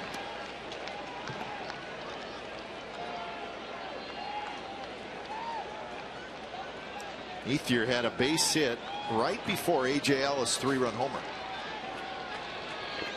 Sogard knocked it down, could not get a play on Ethier, and that was back in the 8th inning. The 1-1 the count to the veteran outfielder Andre Ethier, former A's minor leaguer.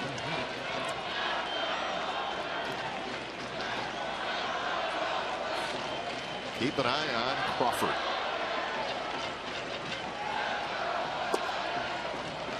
Two and 1 to count. Crawford has 3 steals on the year and only played in 34 games. But at one time, maybe the top 2 or 3 base stealers in all of baseball. Bounced foul. Yeah, Tampa Bay, he could do no wrong. Oh my goodness. Triples, batting average, home runs, stolen bases, cover the outfield ground. And on to Boston, and that did not go well. Well, it's just, I mean, and granted, how you turn down the money the Red Sox gave him, but you know, bottom line, if he had stayed at Tampa Bay, who knows the career he could have had. That one hit to left field. Fold on the move. Still on the move. Sam makes the catch. Gets it back in quickly. And Crawford back to first. Heck of a play by Sam Fold. Remember yesterday in Baltimore when a ball was hit to Canna in left field, either yesterday or the day before? But watch how this ball is handled. It's slicing away from the left fielder. And this is the way you play it. Slicing. Sam Fold going after it and makes the play. And you know, you have to know that if lefty hits the ball left field, it's going to slice towards the line, righty to right field line. And Sam Fold played both corner positions plus center field. He knew exactly how to play it, and really the excitement of the fans, but really not necessary because it's handled very nicely and very easy. So here's Ellis. This is what he did in the 8th inning. And that was a big hit. Huge hit.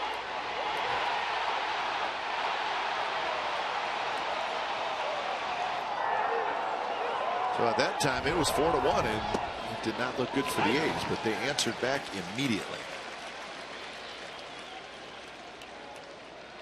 1-1 to Ellis. He's also walked 3 times tonight and scored a couple of runs.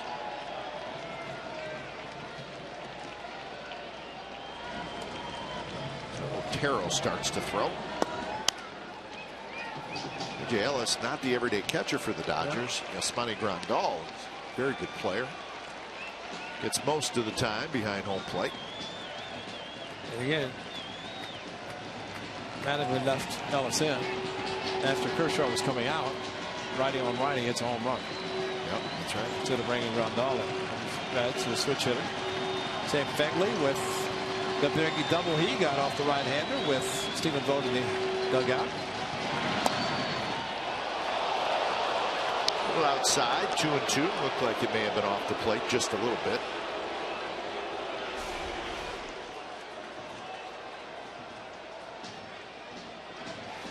How long can you hold it?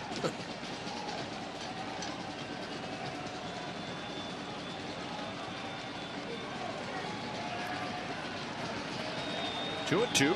Crawford with a good lead at first, so Abad will check on him. Jansen is standing down in the bullpen.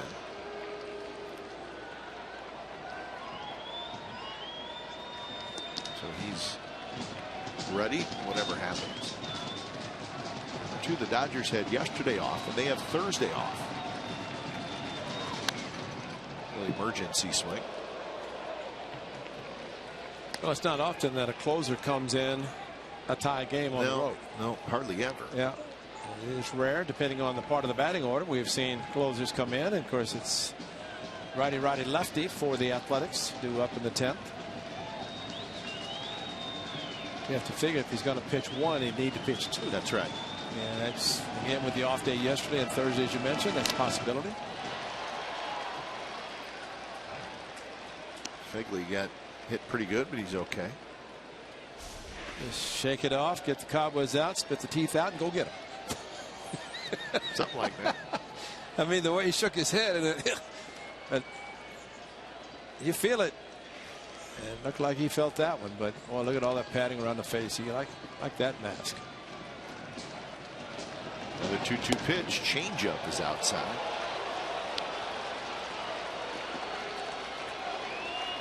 You know, if he throws him a fastball, it's got to be a good one. Good location, because Ellis likes fastballs.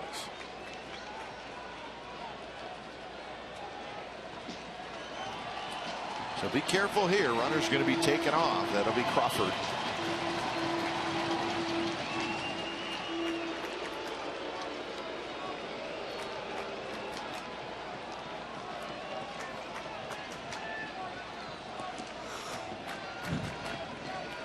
Outfield is deep. And they will have to hustle on any ball in the gap with Crawford and his speed. And Ron Renicke's first game coaching third for the Dodgers. Good call.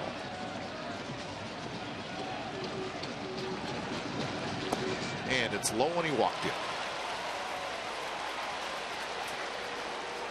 So 2 on 2 out.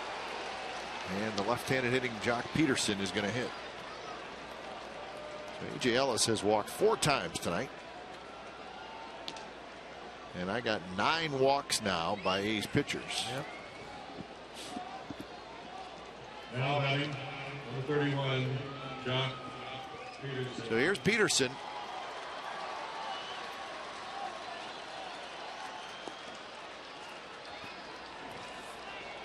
I don't think the at bat by Ellis for Abad was a pitch him carefully for this guy, because it does put the go-ahead run at second base.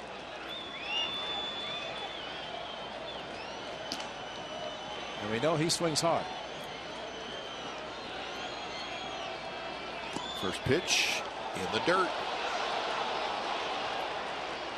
That right there is Josh Fegley's reputation, because Crawford has great speed at second. But that ball got far enough away. If Crawford had any kind of secondary lead, he could have gone to third. He could have walked to third. But once he stopped and couldn't see, thought about it. Of course, 2 outs, did not want to be thrown out, and Fegley would just like to have the opportunity.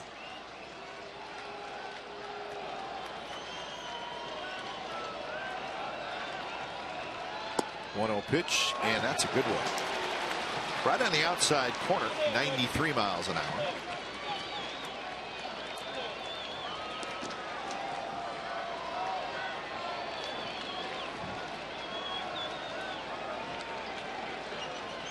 Abad trying to get the A's back into the dugout. Keep this a 4-4 game. Slider, good one. 1-2. Well, you like those knee bucklers, especially after throwing the strike to even a count, and then throw the hammer, throw it hard enough, watch the buckling of the knees by Peterson, and that once he buckles the knees, he cannot swing the bat. Gets the foot down, and ooh, and at that point, no chance to do anything. Just to hope he does not get one similar to that. What was that about? So a very late timeout granted. That's horrible. I mean, it's not like Abad takes forever to get rid of the ball. He was well into his windup when the home plate umpire called timeout. But that's requesting time. Yeah, he the doesn't. umpire is the one who calls. And he should never have given it to him. There's no way, because Abad was not taking a lot of time. If the guy takes it and he holds, but he was doing exactly that when he called time. He just threw him a nasty pitch that he took, or at least was a pretty good pitch that he threw. Great night for. Wow.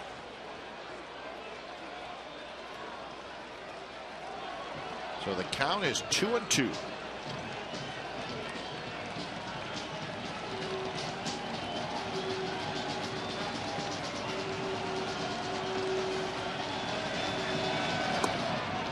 Checked his swing, and now it's a full count, and the runners will be going again.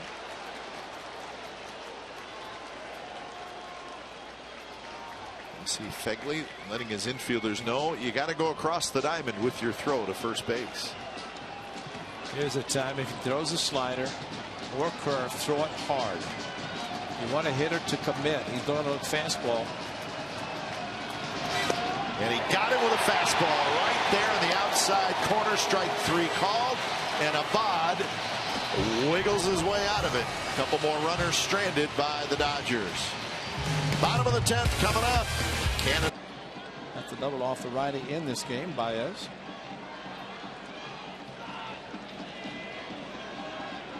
First pitch to Canada. A little slider that spins in there first strike.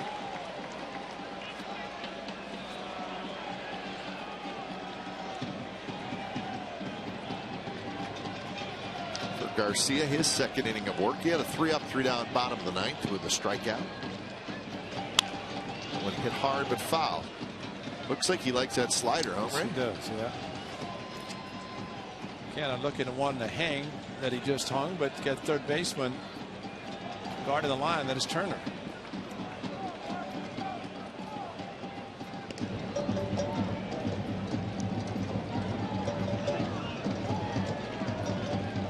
Gets up again, the left-hander. There's a shot down the left field line. It is fair. Bounces up against the wall. Canna hustling for second, and that is the winning run at second base with nobody out. And Mark Canna is 4 for 5. What a night. A little bit higher, and he would have had a walk-off. First 4-hit game, the Rule 5, and fastball in a part of the plate. And well, we have seen some two-strike hitting by Mark Canha. Saw it in Baltimore. And now this one hit so hard, that close to being a home run. Pulled his hands in a little bit. He did. He knows how to do that.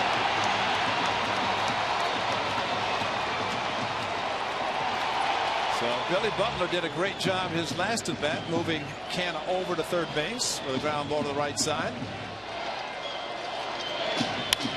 And he hits one down the right field line. Fair ball. And they're going to wave home Canha. And the throw is airmailed, and the A's have won the game in the bottom of the 10th inning. Billy Butler's your hero tonight with a little help from Mark Canha.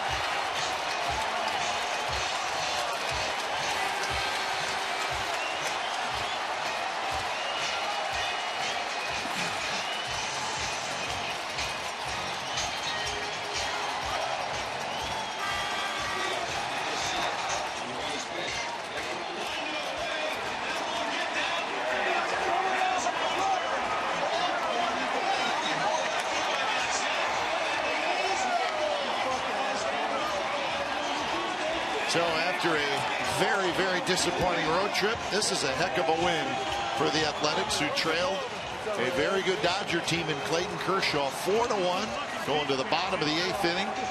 But they responded, and they get a win in game 1 of this quick 2-game series. And I tell you what, Ray, of all the ball games we've seen here this year, this was one of the most exciting. Really, a lot of tension back and forth, and there's the game-winning hit from Billy Butler. I want to see the throw from right field again. I thought there might be a play at the plate.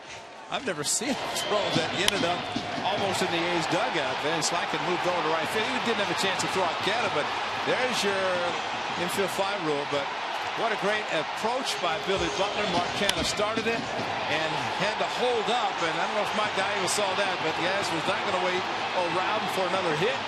Canha scores, and a 4-hit night for Mark Canha, and helps it. And Mike Gallego again getting going for the game winner. So Canha 4 hits, 3 runs scored. But the game-winning hit belongs to Billy Butler, his first hit tonight. So Billy Butler did not wait around, and it looked like another breaking ball. And he left it up. I think Garcia was in there long enough, and you could see up here in the booth, so you know they saw it in the dugout. The young man was throwing slider after slider, and I got to believe maybe Billy